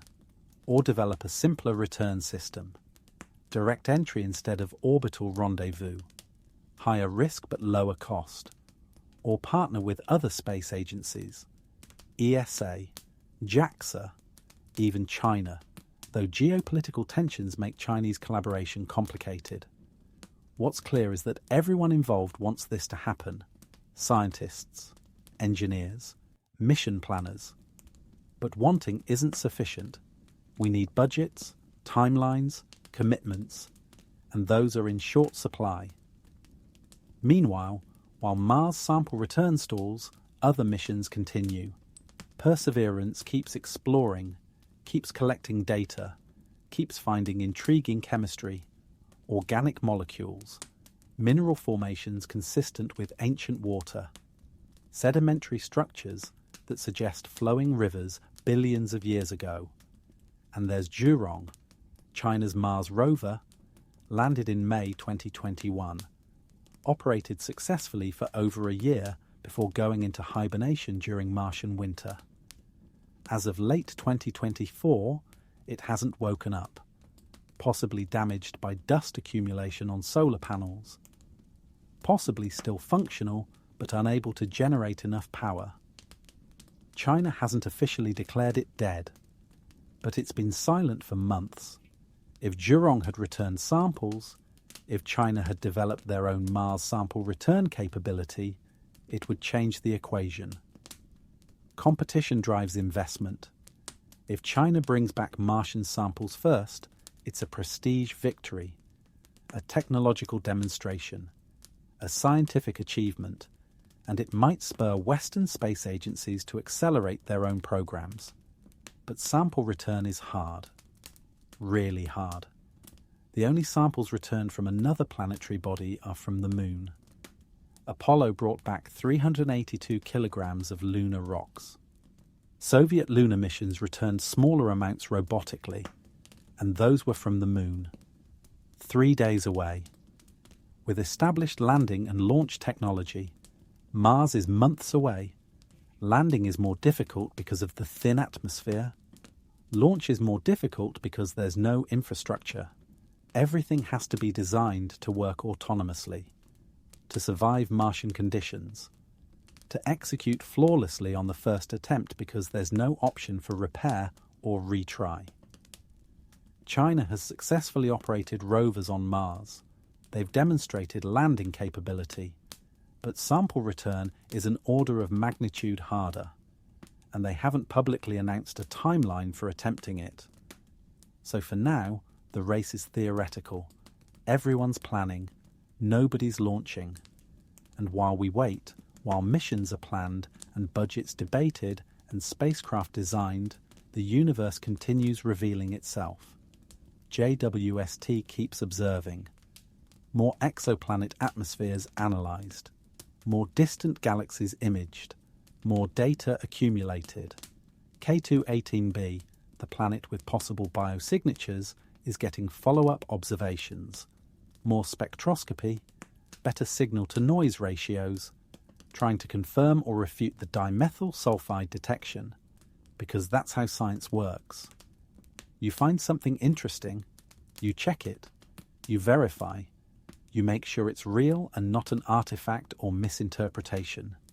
And K2-18b isn't alone. There are dozens of exoplanets in habitable zones around their stars, planets where liquid water could exist on the surface. JWST is observing them methodically, looking for water vapour, looking for oxygen and methane together, which would suggest biological disequilibrium. Looking for industrial pollutants if the civilization is advanced enough. We haven't found anything definitive yet. Lots of water vapour, some methane, patterns that could be biological or could be geological. The data is always ambiguous, always requires interpretation, always leaves room for doubt. but we're early in this search. JWST launched in late 2021. It's been operating for only about 3 years. The mission is designed to last a decade, maybe longer if fuel holds out. We have years of observations ahead, hundreds of exoplanets to analyse. The sample size increases, the statistics improve, and eventually maybe we find the signature that's unmistakable. Oxygen and methane together in a planet's atmosphere. That's hard to explain abiotically. On Earth, oxygen is produced by photosynthesis. Methane is produced by biology and geology. Having both simultaneously requires active processes maintaining them against chemical equilibrium. On Earth, that's life. If we detect this on an exoplanet, if we confirm it with multiple independent observations, if we rule out all abiotic explanations, we'll have found life. Not directly. We won't have samples. We won't have images of alien organisms. But we'll have evidence. Chemical evidence that biology exists elsewhere. And that answer, confirmation that we're not alone, changes everything. Philosophy, religion, science, our self-conception as a species. Humanity will know, with scientific certainty, that life exists beyond Earth, that the universe contains biology, that whatever process led to life on Earth also occurred elsewhere. December 2024, we're closer to that answer than ever before. The tools exist, the observations are happening, the data is accumulating, and within this decade, maybe the next, we might know, one way or the other. Either we find biosignatures on exoplanets or in subsurface oceans, evidence of life beyond Earth, or we survey enough systems, enough moons, enough planets, and find nothing. Conclude that life, while perhaps not unique to Earth, is extraordinarily rare, that we're isolated not by physical distance, but by statistical improbability. Both answers are profound. Both reshape how we view ourselves. Finding life means we're part of a biological universe. Finding nothing means we're precious. Possibly the only consciousness in vast regions of space, responsible for carrying the torch of awareness in a cosmos that would otherwise be dark. We don't know yet which answer is true, but we're asking the question with unprecedented rigour. And the answer is coming, maybe sooner than we expect. Sleep well, sleep deeply, because tomorrow when you wake, the search continues. The telescopes keep watching, the spacecraft keep flying, the data keeps flowing, and somewhere in that data, in the spectrum of a distant planet, or the chemistry of a Martian rock, or the plumes of an ocean moon, there might be an answer, a signal, a signature, something that tells us we're not alone, or tells us that we are. And either way, we'll have to live with what we learn. This is December 2024. This is where we are. This is what we're building toward. The month when everything started changing faster, when quantum computers broke theoretical barriers, when fusion burned longer, when spacecraft launched to ocean worlds, when AI began designing solutions humans wouldn't conceive, when the moon became contested territory, when planetary defense became operational, when the search for life intensified, all of it happening at once, all of it connected, all of it building towards something we can't quite see yet, but can feel approaching, a transformation, a transition, a threshold we're about to cross as a species, and we're crossing it together, whether we realise it or not, whether we're ready or not. The technologies mature, the capabilities emerge, the discoveries accumulate, and the world tomorrow will be different from the world today. Again, like it's been different every day for months now, every week bringing changes that would have been science fiction a generation ago. This is the acceleration, This is what it feels like when history compresses, when decades of progress happen in years, when the impossible becomes routine so quickly we barely notice, and it's not stopping. If anything, it's speeding up. Each breakthrough enables the next. Each discovery opens new questions. Each capability creates new possibilities. The feedback loop tightens. The pace increases. We're riding this wave whether we want to or not. The question is whether we're steering or just holding on, whether we're shaping the future being built or letting it happen to us, whether we're making conscious choices about what technologies to pursue, how to deploy them, who benefits, who decides, what values guide development. These aren't abstract philosophical questions. They're immediate practical concerns, because the choices made in 2024, in 2025, in the next few years, those choices will determine what 2030 looks like, what 2040 looks like, what kind of future we're building, and that future is arriving fast. Faster than policy can adapt, faster than culture can absorb, faster than institutions can respond.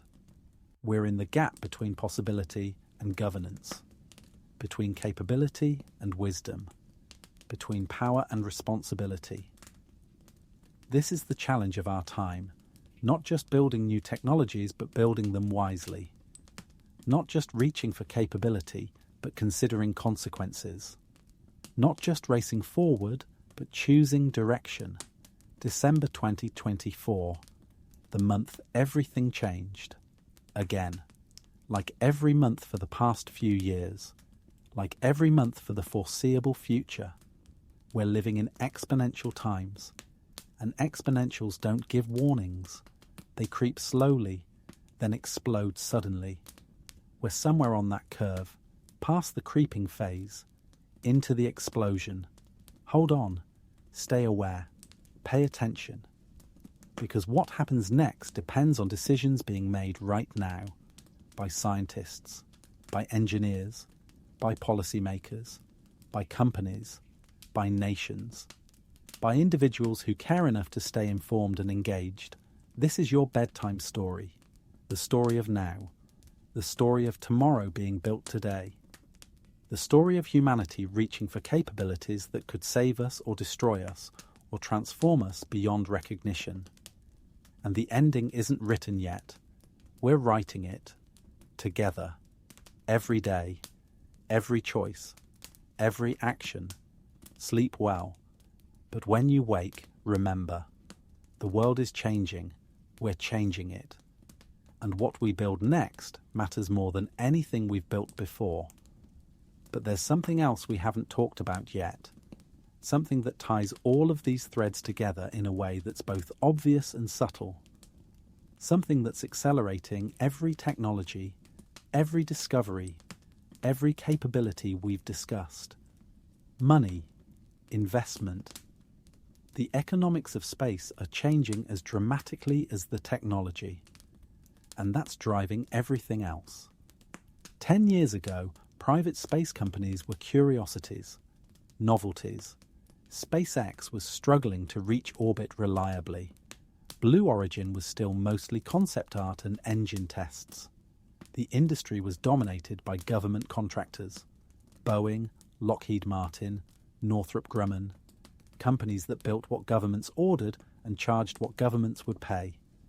December 2024, the landscape is unrecognizable. SpaceX launched 96 times in 2023. 96 orbital launches in 1 year from a single company. For comparison, the entire United States launched 24 times in 2010. China, the world's second most active space nation, launched 67 times in 2023. SpaceX alone is outpacing most countries, and they're doing it cheaply. Falcon 9 launches cost around $67 million for external customers. Probably less for internal SpaceX missions since they're not paying themselves a markup. Compare that to United Launch Alliance, the Boeing-Lockheed joint venture that used to dominate US government launches. Their Atlas V costs $150 million minimum. Delta IV, Heavy, being retired, cost over $400 million per launch. This price differential matters enormously. It changes what's economically viable. Satellite constellations become feasible when launch costs drop by half, by 2/3. Science missions can afford larger spacecraft or more frequent launches. Destinations that were too expensive become accessible. And Starship, SpaceX's next-generation vehicle, promises even more dramatic reductions. Elon Musk claims operational costs could drop to $10 million per launch, maybe $2 million if they achieve their most optimistic reusability targets. Nobody knows if those numbers are realistic, but even if the actual cost is 10 times higher, $20 million to $100 million for a vehicle that can lift 100 to 150 tons to orbit, that's transformative. For context, the International Space Station weighs 420 tons. It took 30 shuttle missions and multiple Russian launches to assemble over 13 years. Starship could theoretically orbit an equivalent mass in 4 or 5 launches, over a few months, at a fraction of the cost. This changes space construction fundamentally. Instead of launching small modules that dock together, you launch large integrated structures. Instead of designing everything to fit in cramped payload fairings, you design for volume. Instead of counting every kilogram, you focus on functionality. And this affects everything we've discussed. Lunar bases become cheaper. Mars missions become viable. Space telescopes can be bigger. Space stations can be larger. Asteroid mining infrastructure can be heavier.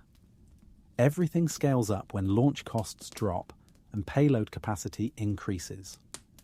But SpaceX isn't alone anymore. Blue Origin's New Glenn rocket is finally approaching operational status. First launch scheduled for late 2024 or early 2025 after years of delays. It's designed to be partially reusable, landing the first stage like Falcon 9.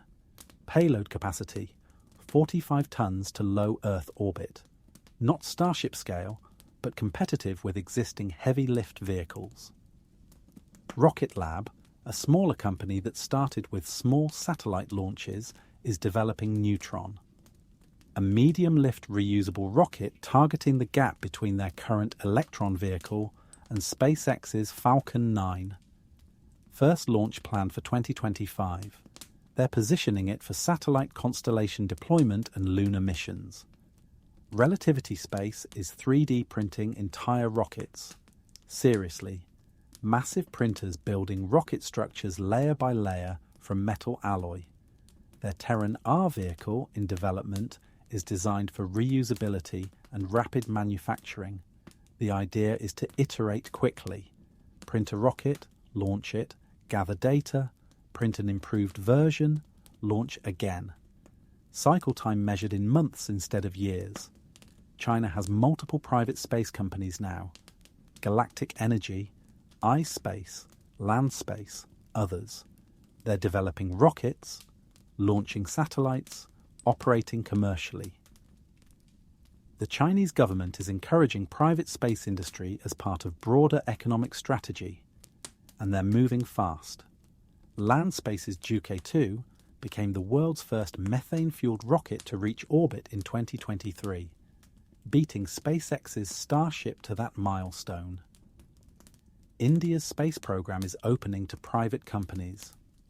ISRO, the Indian Space Research Organisation, is transitioning from doing everything internally to enabling commercial space industry. Indian companies are developing small launch vehicles, planning satellite constellations, pursuing lunar missions.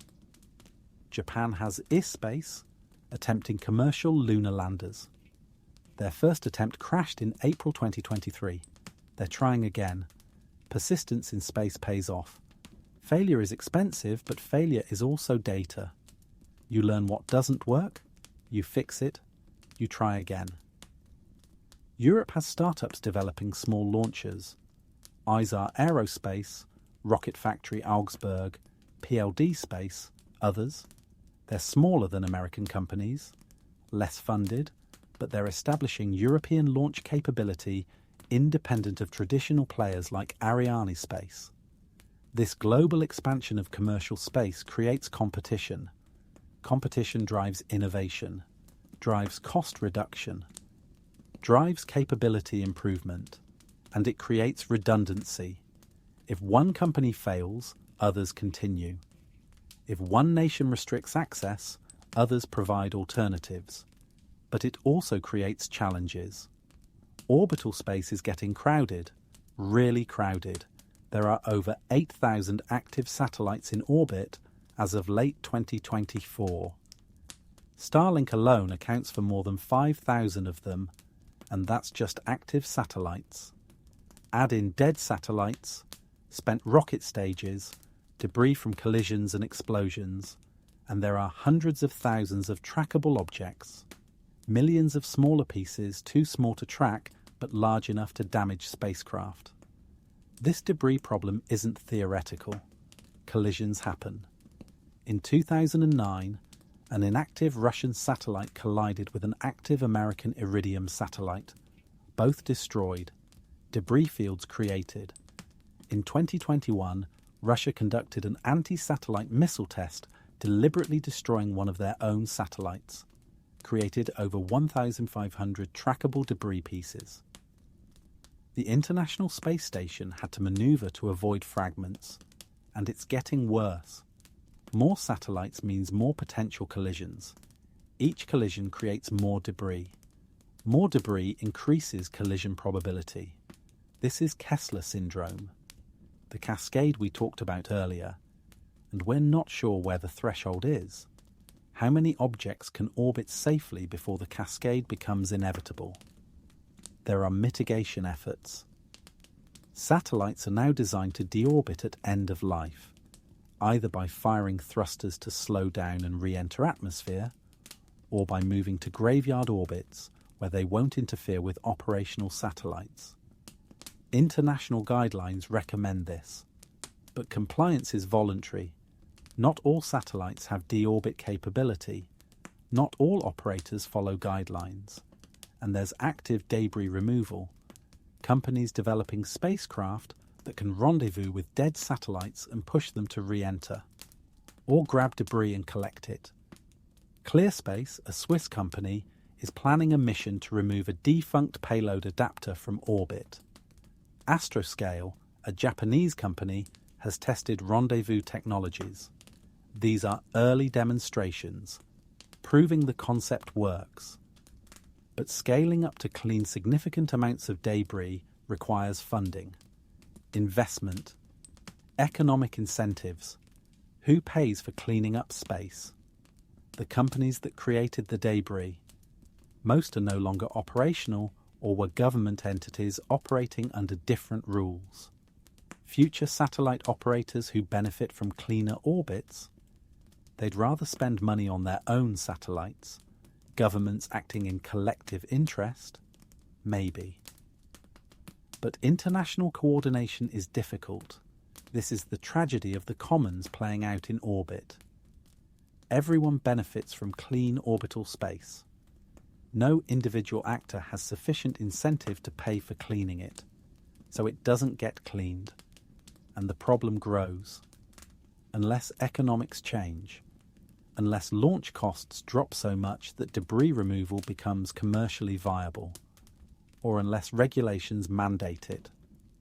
Force satellite operators to include deorbit capability and prove they'll use it. Some nations are moving in this direction.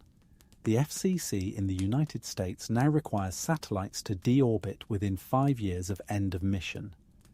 Europe is developing similar regulations, but enforcement is challenging, and not all nations have regulations.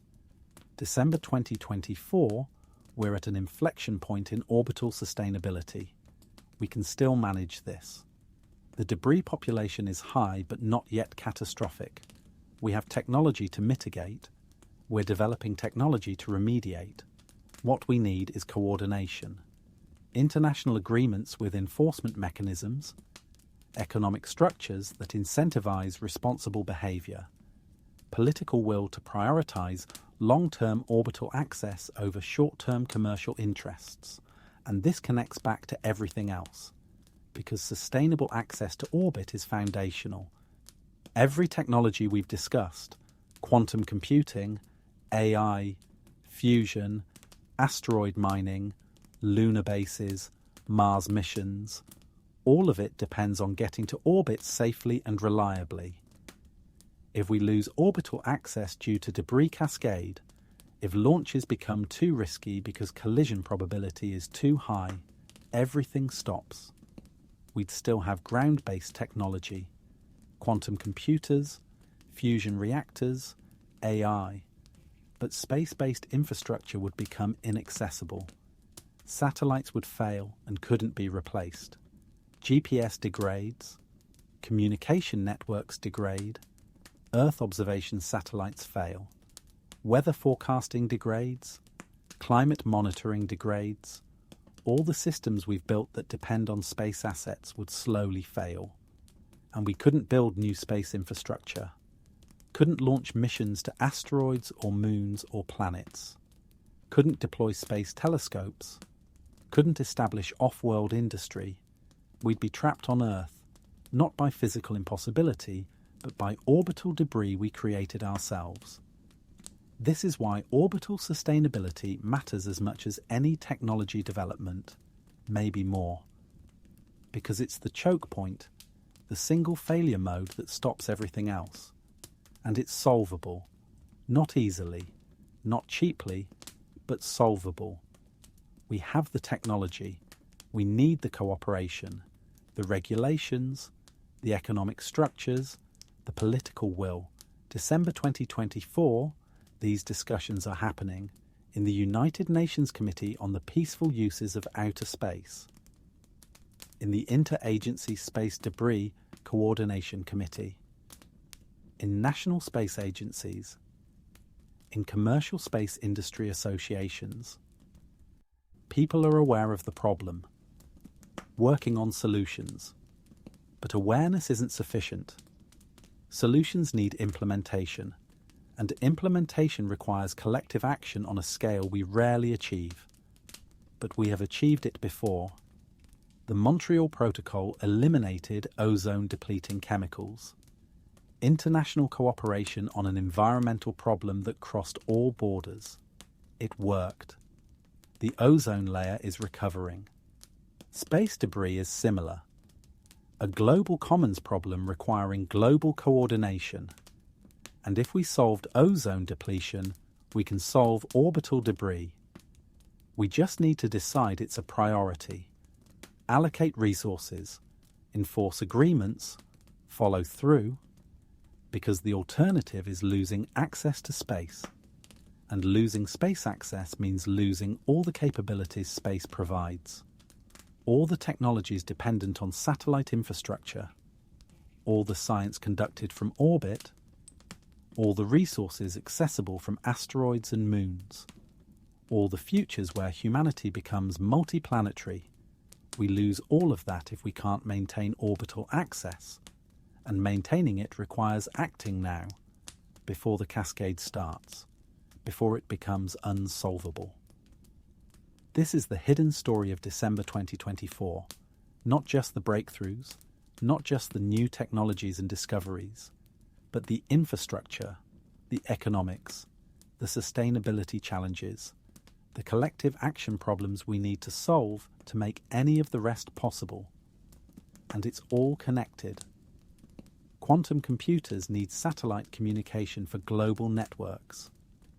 Fusion reactors power spacecraft that need clear orbital paths. AI analyzes data from space telescopes that need to reach orbit safely. Asteroid mining requires space infrastructure that depends on sustainable orbital access. Everything depends on everything else. This is systems thinking, understanding that technologies don't exist in isolation. They're part of networks, part of systems. Change one component and everything else adjusts. Fail to maintain one component and the whole system suffers. December 2024, We're building this system, adding components, increasing complexity, increasing capability, but also increasing vulnerability to cascade failures. And we're doing it faster than we're building resilience, faster than we're implementing safeguards, faster than we're creating governance structures. This is the race, not just technological race between nations and companies, but race between capability and wisdom, between power and responsibility, between what we can build and what we should build, between innovation and regulation, between progress and sustainability. And we're running this race whether we acknowledge it or not. Every satellite launched, every debris piece created, every technology deployed, every policy enacted or not enacted, we're shaping the outcome.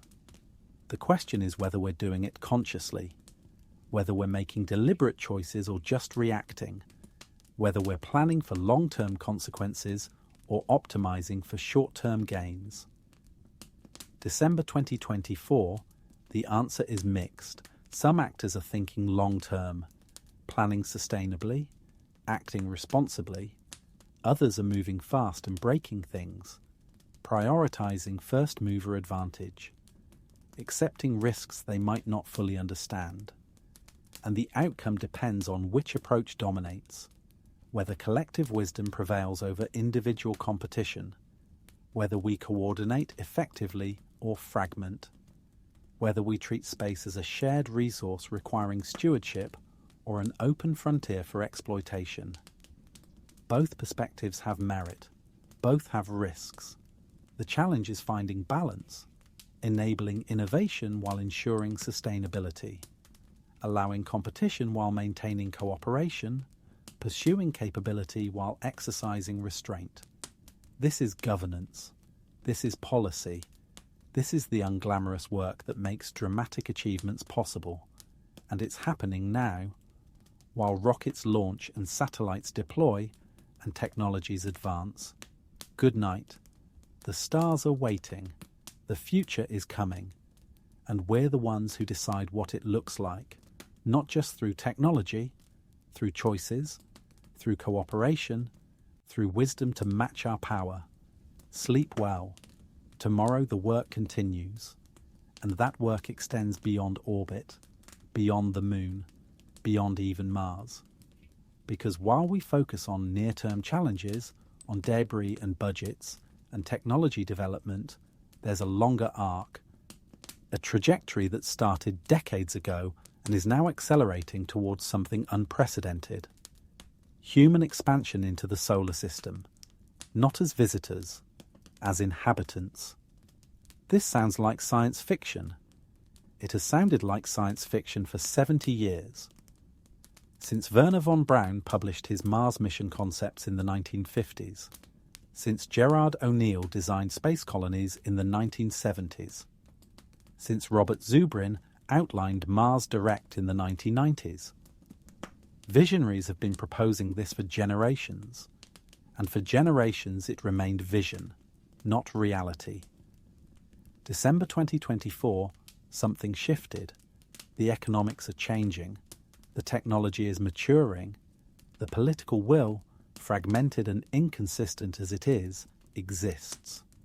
Multiple nations and companies are actively planning permanent off-world presence, not exploratory missions, not flags and footprints, actual infrastructure, habitats designed for long-term occupation, resource extraction, manufacturing, self-sustaining systems.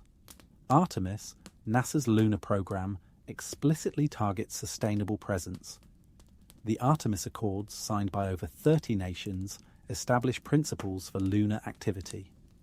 Resource extraction is permitted. Commercial activity is encouraged. The goal isn't just to visit, it's to stay. China's International Lunar Research Station follows similar logic. Permanent base near the South Pole. Scientific research, resource utilization. Eventual expansion to support larger populations. They're planning construction missions through the late 2020s and early 2030s, modules, power systems, life support, all designed for continuous operation. And Mars. SpaceX's entire business strategy centers on Mars colonization.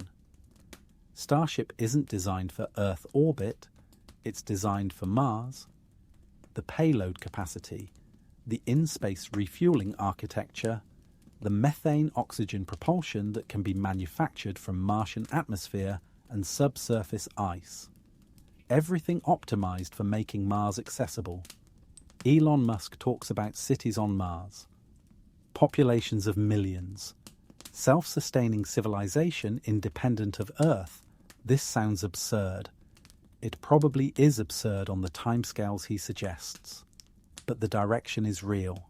The infrastructure is being built. Starship is flying test missions. The technology is advancing from concept to hardware. And it's not just SpaceX. NASA's Mars architecture assumes eventual human missions. The timing keeps slipping, 2030s becomes 2040s, but the planning continues. ESA contributes technology. International collaboration on Mars is assumed even if the details aren't finalized. China announced crewed Mars missions as a long-term goal. No firm timeline. But they're methodical. They set objectives and achieve them. If they commit to crewed Mars, they'll likely follow through. Eventually. So multiple actors, governmental and commercial, are planning permanent off-world presence. On the Moon first, Mars later. And this isn't just exploration. This is the beginning of human expansion beyond Earth. The first steps toward becoming a multiplanetary species. Why does this matter? Why invest enormous resources in living in places that are actively hostile to human life? Vacuum or near vacuum? Extreme temperatures? Radiation? No breathable atmosphere? No liquid water on the surface? No biosphere? Nothing evolved to support human existence. The practical arguments focus on resources. Asteroid mining for platinum group metals. Lunar helium-3 for fusion. Martian water for life support and fuel. These are real resources with real economic value. If extraction and transport costs drop below terrestrial prices, off-world industry becomes profitable. The strategic arguments focus on resilience. Humanity concentrated on one planet faces existential risks. Asteroid impact, supervolcano, pandemic, nuclear war, climate catastrophe. Any of these could devastate or destroy civilization. Multiple independent settlements on different worlds reduce existential risk. If Earth suffers catastrophe, humanity continues elsewhere. The philosophical arguments focus on expansion. Humans explore. We've spread across Earth into every climate and terrain. We've reached every continent, every ocean, every altitude from ocean trenches to mountain peaks. Space is the next frontier, the continuation of a pattern that defines our species. All of these arguments have merit. All have flaws. The economics are uncertain. The risks are enormous. The philosophical imperative is subjective. Reasonable people disagree about whether off-world expansion is necessary, desirable, or achievable. But it's happening regardless. Not because everyone agrees it should. Because enough people with sufficient resources believe it's possible and are acting on that belief. And their actions are creating facts on the ground, or rather, facts in space, that shape what comes next. When China builds a lunar base, other nations respond. When SpaceX demonstrates reusable Mars-class spacecraft, the feasibility calculations change. When asteroid mining becomes profitable, even marginally, investment follows. Each action creates momentum. Each achievement raises the baseline for what's considered possible. This is how paradigm shifts occur. Not through consensus, through accumulation. Enough small changes that the overall landscape transforms, and we're in that accumulation phase now. For space development, for off-world industry, for permanent human presence beyond Earth. December 2024, we can trace the timeline. Artemis 3 lands humans on the moon. Maybe 2027, maybe 2028. China's lunar base begins construction, late 2020s. Commercial lunar landers deliver payloads regularly, already happening. Lunar resource extraction begins, early 2030s. First permanent lunar habitat occupied continuously, mid-2030s. Mars follows a decade behind. First crewed mission, late 2030s, maybe 2040. First permanent base, 2040s. Resource utilization beginning, late 2040s. These are projections. They'll slip. Some might not happen at all. But the direction is clear. And once permanent bases exist, once humans are living off-world continuously, the dynamic changes. It's no longer about exploration. It's about support, about expansion, about making those settlements viable and eventually self-sufficient.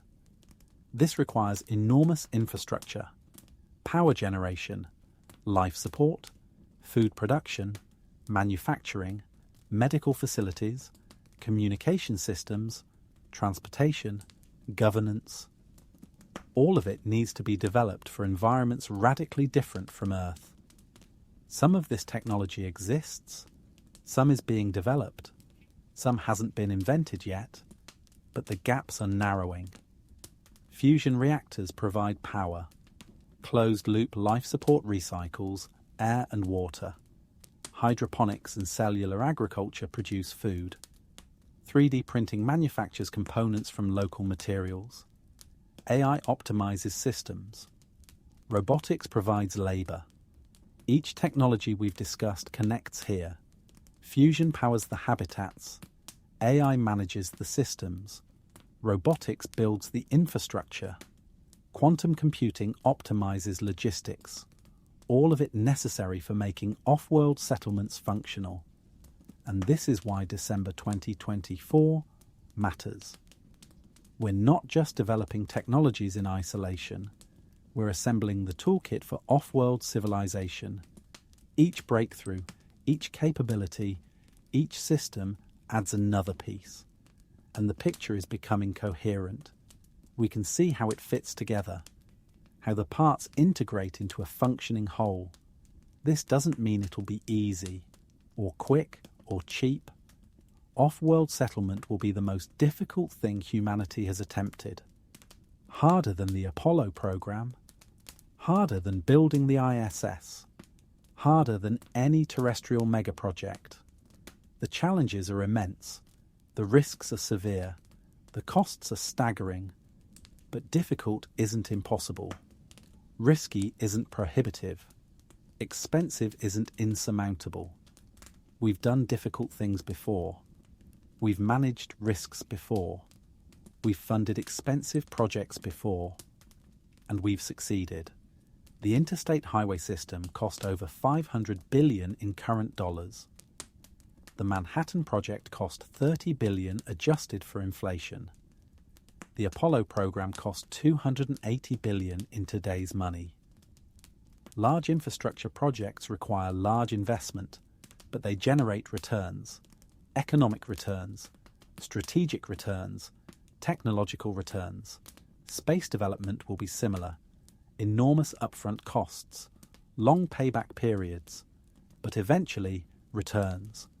Access to resources, new industries, scientific knowledge, strategic position, and the intangible benefits, pride, achievement, expansion of human capability and presence.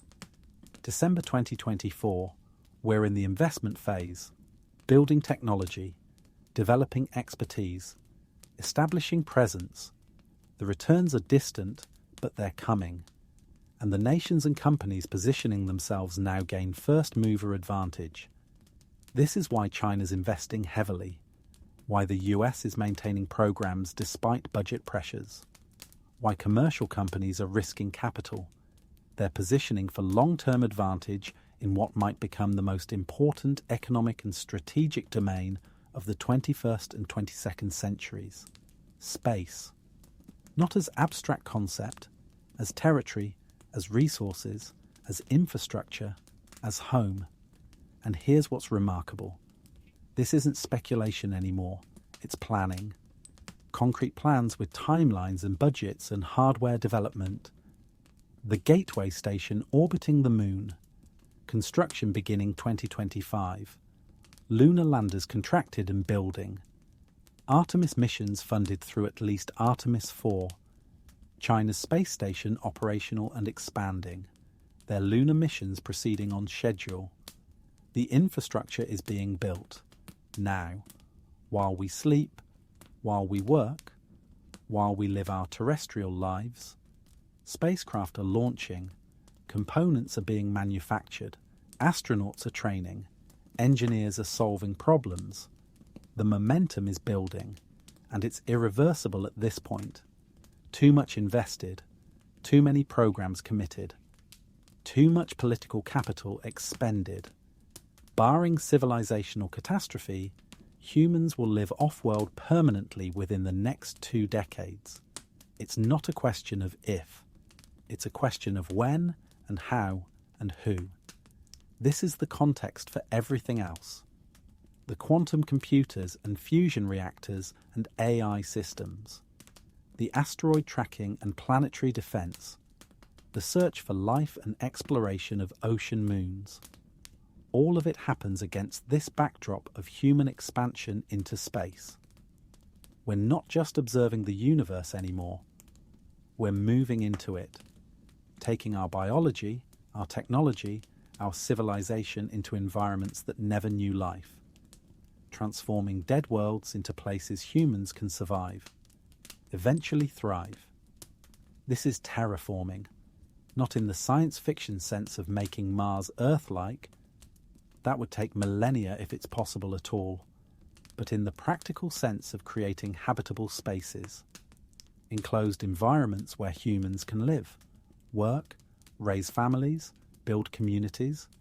The first Martian children will be born probably in the 2050s or 2060s, raised in 0, 38G gravity, never breathing unprocessed atmosphere, never seeing Earth except as a bright star in the night sky. Their physiology will adapt. Lower gravity affects bone density, muscle mass, cardiovascular function. We don't fully know the long-term effects. We're going to learn, and those children will be different from Earth humans. Not genetically, not initially, but experientially, developmentally, psychologically.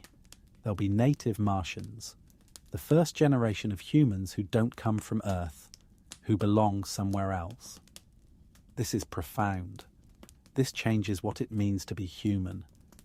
We've been terrestrial for our entire existence, hundreds of thousands of years. Every human who ever lived was born on Earth. That's ending, within our lifetimes or our children's lifetimes. Humanity becomes multiplanetary. Our species exists in multiple locations, and evolution begins diverging. Not quickly, not dramatically, but inevitably. Different gravity, different radiation, different selection pressures. Over generations, populations diverge. Martians and Earthlings, lunar colonists, asteroid belt workers. Different environments create different adaptations. This is speculative. We're generations away from significant divergence, but the trajectory is set. Once permanent off-world populations exist, once people are born and live and die without returning to Earth, divergence begins. Slow, subtle, but real. December 2024, we're at the very beginning of this arc. The first steps, the initial infrastructure, the foundation upon which everything else builds. And it's happening now, not in some distant future. Now. This is why this moment matters. Why these technologies matter. Why the choices we make now matter. We're not just developing capabilities. We're setting the trajectory for human civilization for centuries to come. The decisions made about orbital debris determine whether space remains accessible. The choices about fusion development determine what power sources off-world settlements use. The investments in AI and robotics determine how quickly we can build infrastructure. The international cooperation or competition determines whether expansion happens collaboratively or contentiously. All of it connects. All of it matters. All of it's happening simultaneously. And we're the generation making these choices. Living through this transition. Witnessing and participating in the transformation of humanity from single planet to multi-planet species. This is the biggest story of our time. Bigger than any individual technology. Bigger than any single mission. The aggregate pattern, the overall direction, the fact that we're actually doing this, actually building the infrastructure for permanent off-world presence, actually taking the first real steps toward becoming spacefaring civilization. And most people don't realize it. It's not dramatic. No single moment marks the transition. Just accumulation of incremental progress, launches, tests, deployments, gradual building of capability. Until one day we look back and realize we crossed a threshold without noticing when it happened.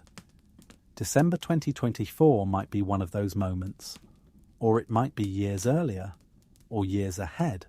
The threshold isn't sharp, it's gradual, but we're crossing it. We're in the transition, and what emerges on the other side will be civilization transformed. Good night. Sleep deeply. Dream of stars if you want, because those dreams are becoming real. Slowly, incrementally, but inexorably. The future we imagined is being built. Now, today, tomorrow, every day. Piece by piece, launch by launch, discovery by discovery, and we get to witness it, maybe participate in it, definitely be shaped by it. This is December 2024. This is where we are. This is what's happening. The beginning of everything that comes next. And what comes next includes challenges we haven't solved yet. Problems we're just beginning to understand. Because space settlement isn't just engineering and economics. It's biology, psychology, sociology, politics, law, ethics, all the messy human dimensions that don't reduce to technical specifications. Start with biology. Humans evolved for one gravity, one atmosphere, one radiation environment, Earth gravity, Earth atmosphere, shielded by Earth's magnetic field and thick atmosphere from most cosmic radiation. Our bodies are optimized for these conditions. Bones strong enough to support our weight, but not overbuilt. Cardiovascular systems that pump blood against gravity. Immune systems calibrated for terrestrial pathogens and radiation levels. Change those conditions and bodies respond. We've seen this on the International Space Station. Astronauts spend 6 months in microgravity. They lose bone density. 1 to 2% per month in weight-bearing bones. Muscle atrophy despite rigorous exercise. 2 hours of resistance training daily just to slow the deterioration. Cardiovascular deconditioning because the heart doesn't work as hard pumping blood without gravity. Fluid redistribution causes puffy faces, skinny legs. Vision changes because cerebrospinal fluid pressure increases without gravity pulling it downward. And radiation. The ISS orbits at 400 kilometers, still protected by Earth's magnetic field. Astronauts receive elevated radiation compared to ground level, but manageable. A 6-month ISS mission exposes crew to radiation equivalent to hundreds of chest X-rays. Increased cancer risk, but acceptable. Beyond Earth's magnetic field, radiation increases dramatically. Cosmic rays, solar particle events, no magnetic shielding, no atmospheric shielding, A trip to Mars exposes astronauts to radiation doses approaching or exceeding current safety limits. Long-term Mars surface habitation requires shielding, thick shielding, meters of regolith or water or specialized materials. Heavy, expensive, essential, and we don't fully understand long-term effects. We have data from 6-month ISS missions. We have limited data from year-long missions. We have no data on multi-year exposure to deep space radiation. No data on reproduction in reduced gravity. No data on fetal development off Earth. No data on children growing up in 38G. We're going to learn by doing, by sending people, by accepting risks we can't fully quantify, by treating early settlers as experimental subjects whether we acknowledge it or not. This raises ethical questions. Informed consent, acceptable risk, protection of vulnerable populations including future children who don't consent to being born in hazardous environments. These aren't abstract philosophical problems. They're immediate practical concerns that need answers before large-scale settlement, and we're developing those answers now. Research on ISS. Proposals for Lunar Gateway Station to study effects of partial gravity. Animal studies on Earth simulating reduced gravity and radiation. Computer modelling of physiological responses, all trying to understand what happens to human bodies long-term in space. But biology is only part of it. Psychology matters as much, maybe more, because physical challenges can be engineered around. Psychological challenges are harder to solve with technology, isolation, confinement, monotony, danger, inability to return home quickly. These are psychological stressors unprecedented in human experience. Antarctic research stations provide some analogy. Months of isolation in harsh environment, limited crew, no possibility of evacuation during winter, and they report psychological effects. Tension, conflict, depression, cognitive decline. Space is worse. Antarctic crews can go outside, breathe unprocessed air, see horizon. No Earth is beneath their feet.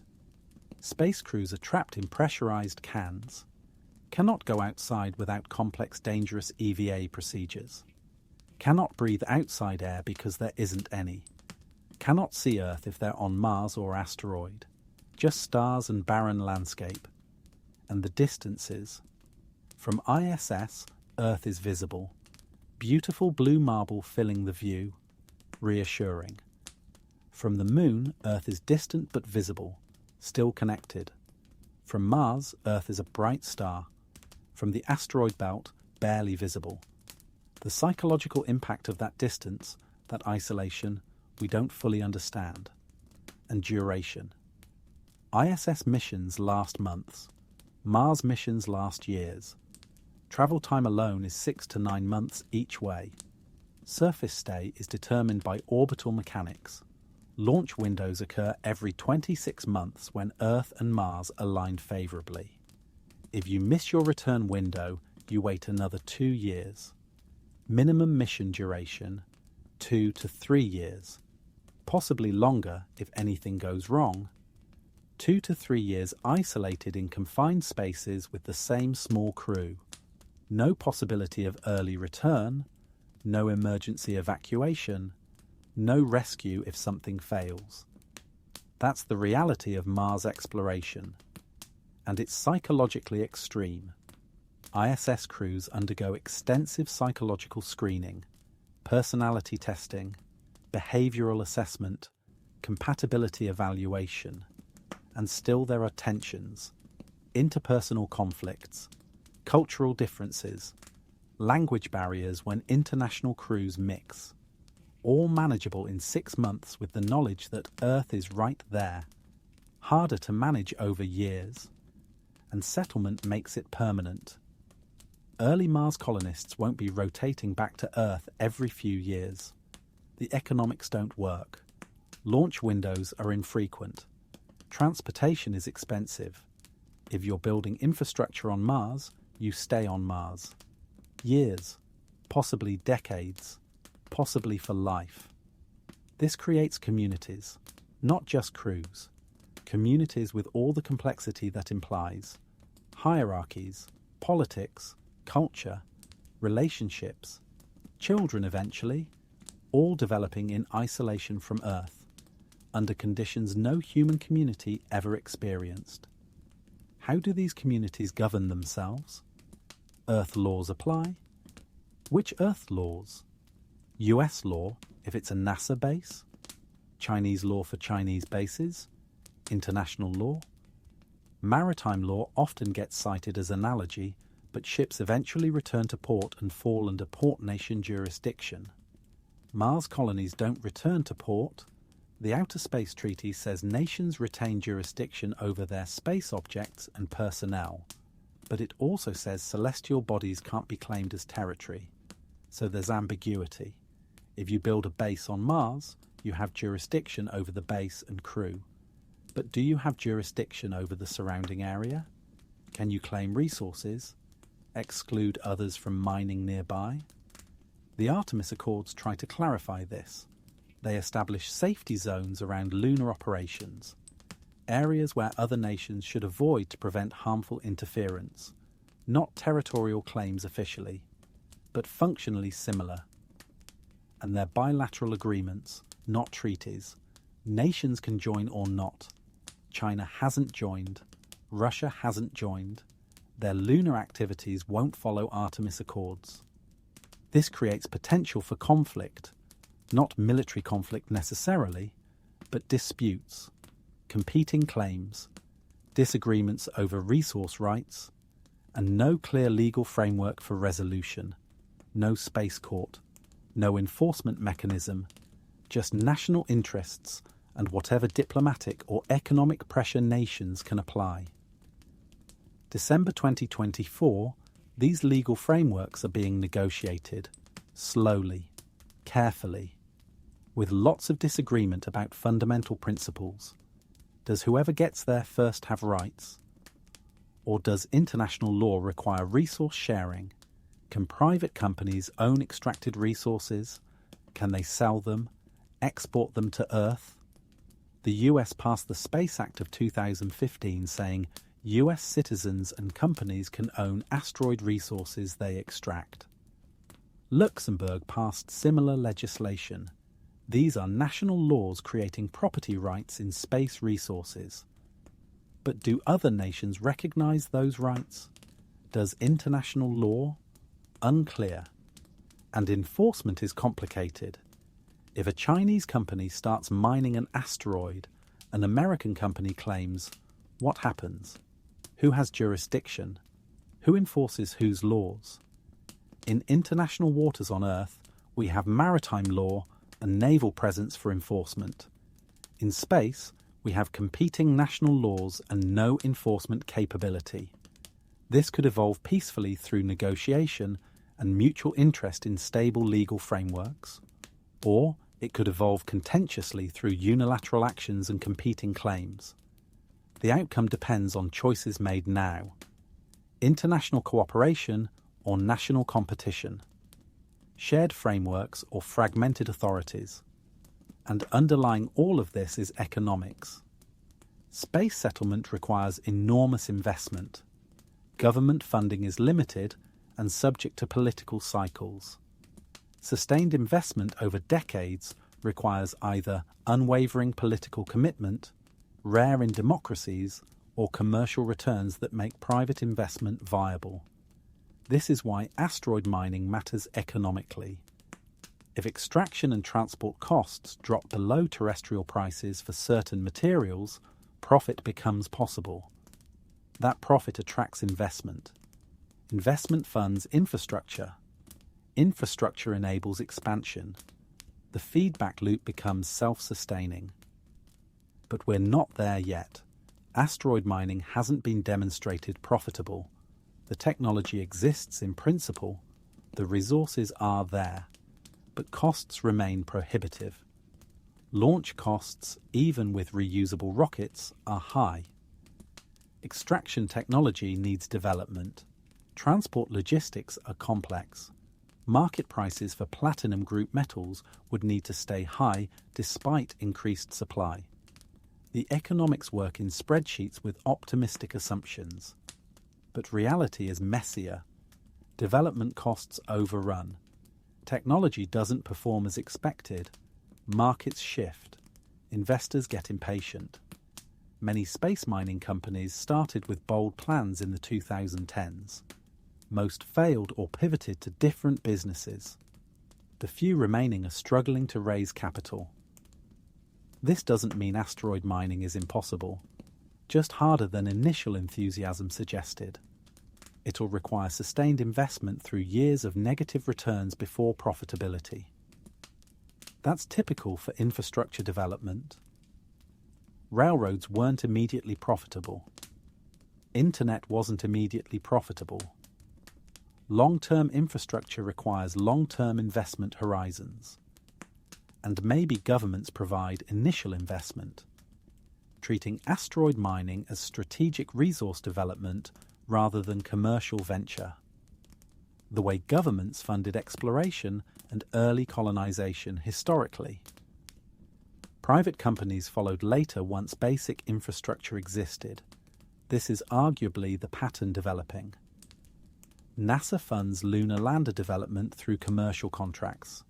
Companies build landers, initially for NASA payloads, eventually for commercial customers.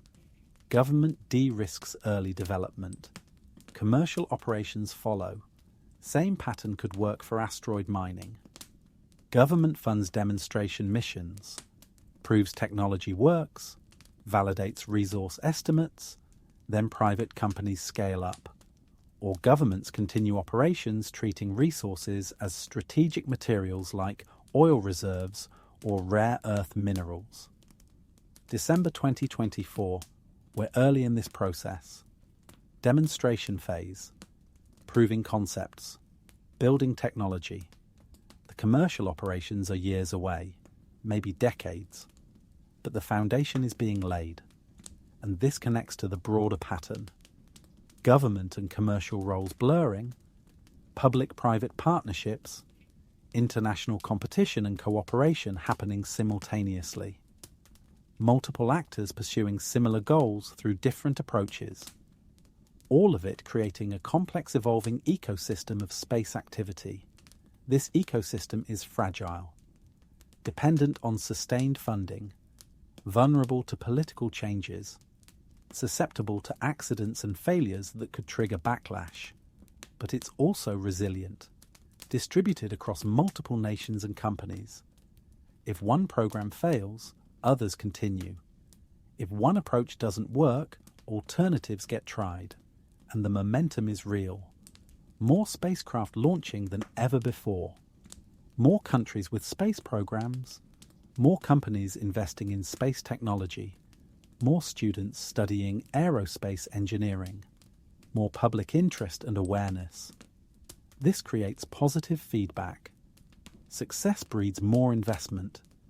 Investment enables more ambitious projects. Ambitious projects generate excitement. Excitement attracts talent. Talent produces innovation. Innovation enables success. The cycle reinforces itself, but it can break. Catastrophic failure could trigger risk aversion. Economic downturn could cut funding. Political shifts could change priorities. War or major conflict could redirect resources. The trajectory isn't guaranteed. It requires continued effort, continued investment, continued commitment. December 2024, that commitment exists. Fragmented, inconsistent, subject to change, but real. Governments are spending. Companies are investing. People are working towards space settlement as career and life goal. The infrastructure is being built. The future is taking shape. And it's happening now. Not someday. Not in some distant future. Now. While we sleep. While we work. While we live our terrestrial lives mostly unaware. This is the hidden story, the one most people don't see because it's not dramatic, just persistent progress, incremental advancement, gradual accumulation of capability, until one day we look up and realize we're living in a civilization that spans multiple worlds. That day is coming. Maybe in our lifetimes, maybe our children's, but coming. And the choices we make now, the investments we prioritize, the values we embed in space law and governance, all of that shapes what that multi-world civilization looks like. Will it be cooperative or competitive? Inclusive or exclusive?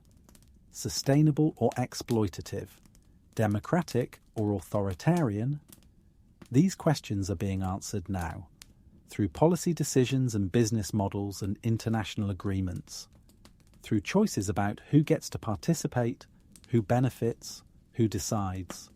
This is our responsibility, this generation.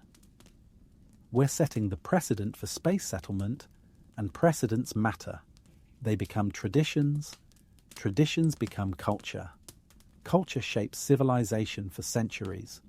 So pay attention, stay informed, participate in the process if you can, because this isn't someone else's future, it's ours, and we're building it together, whether we realize it or not.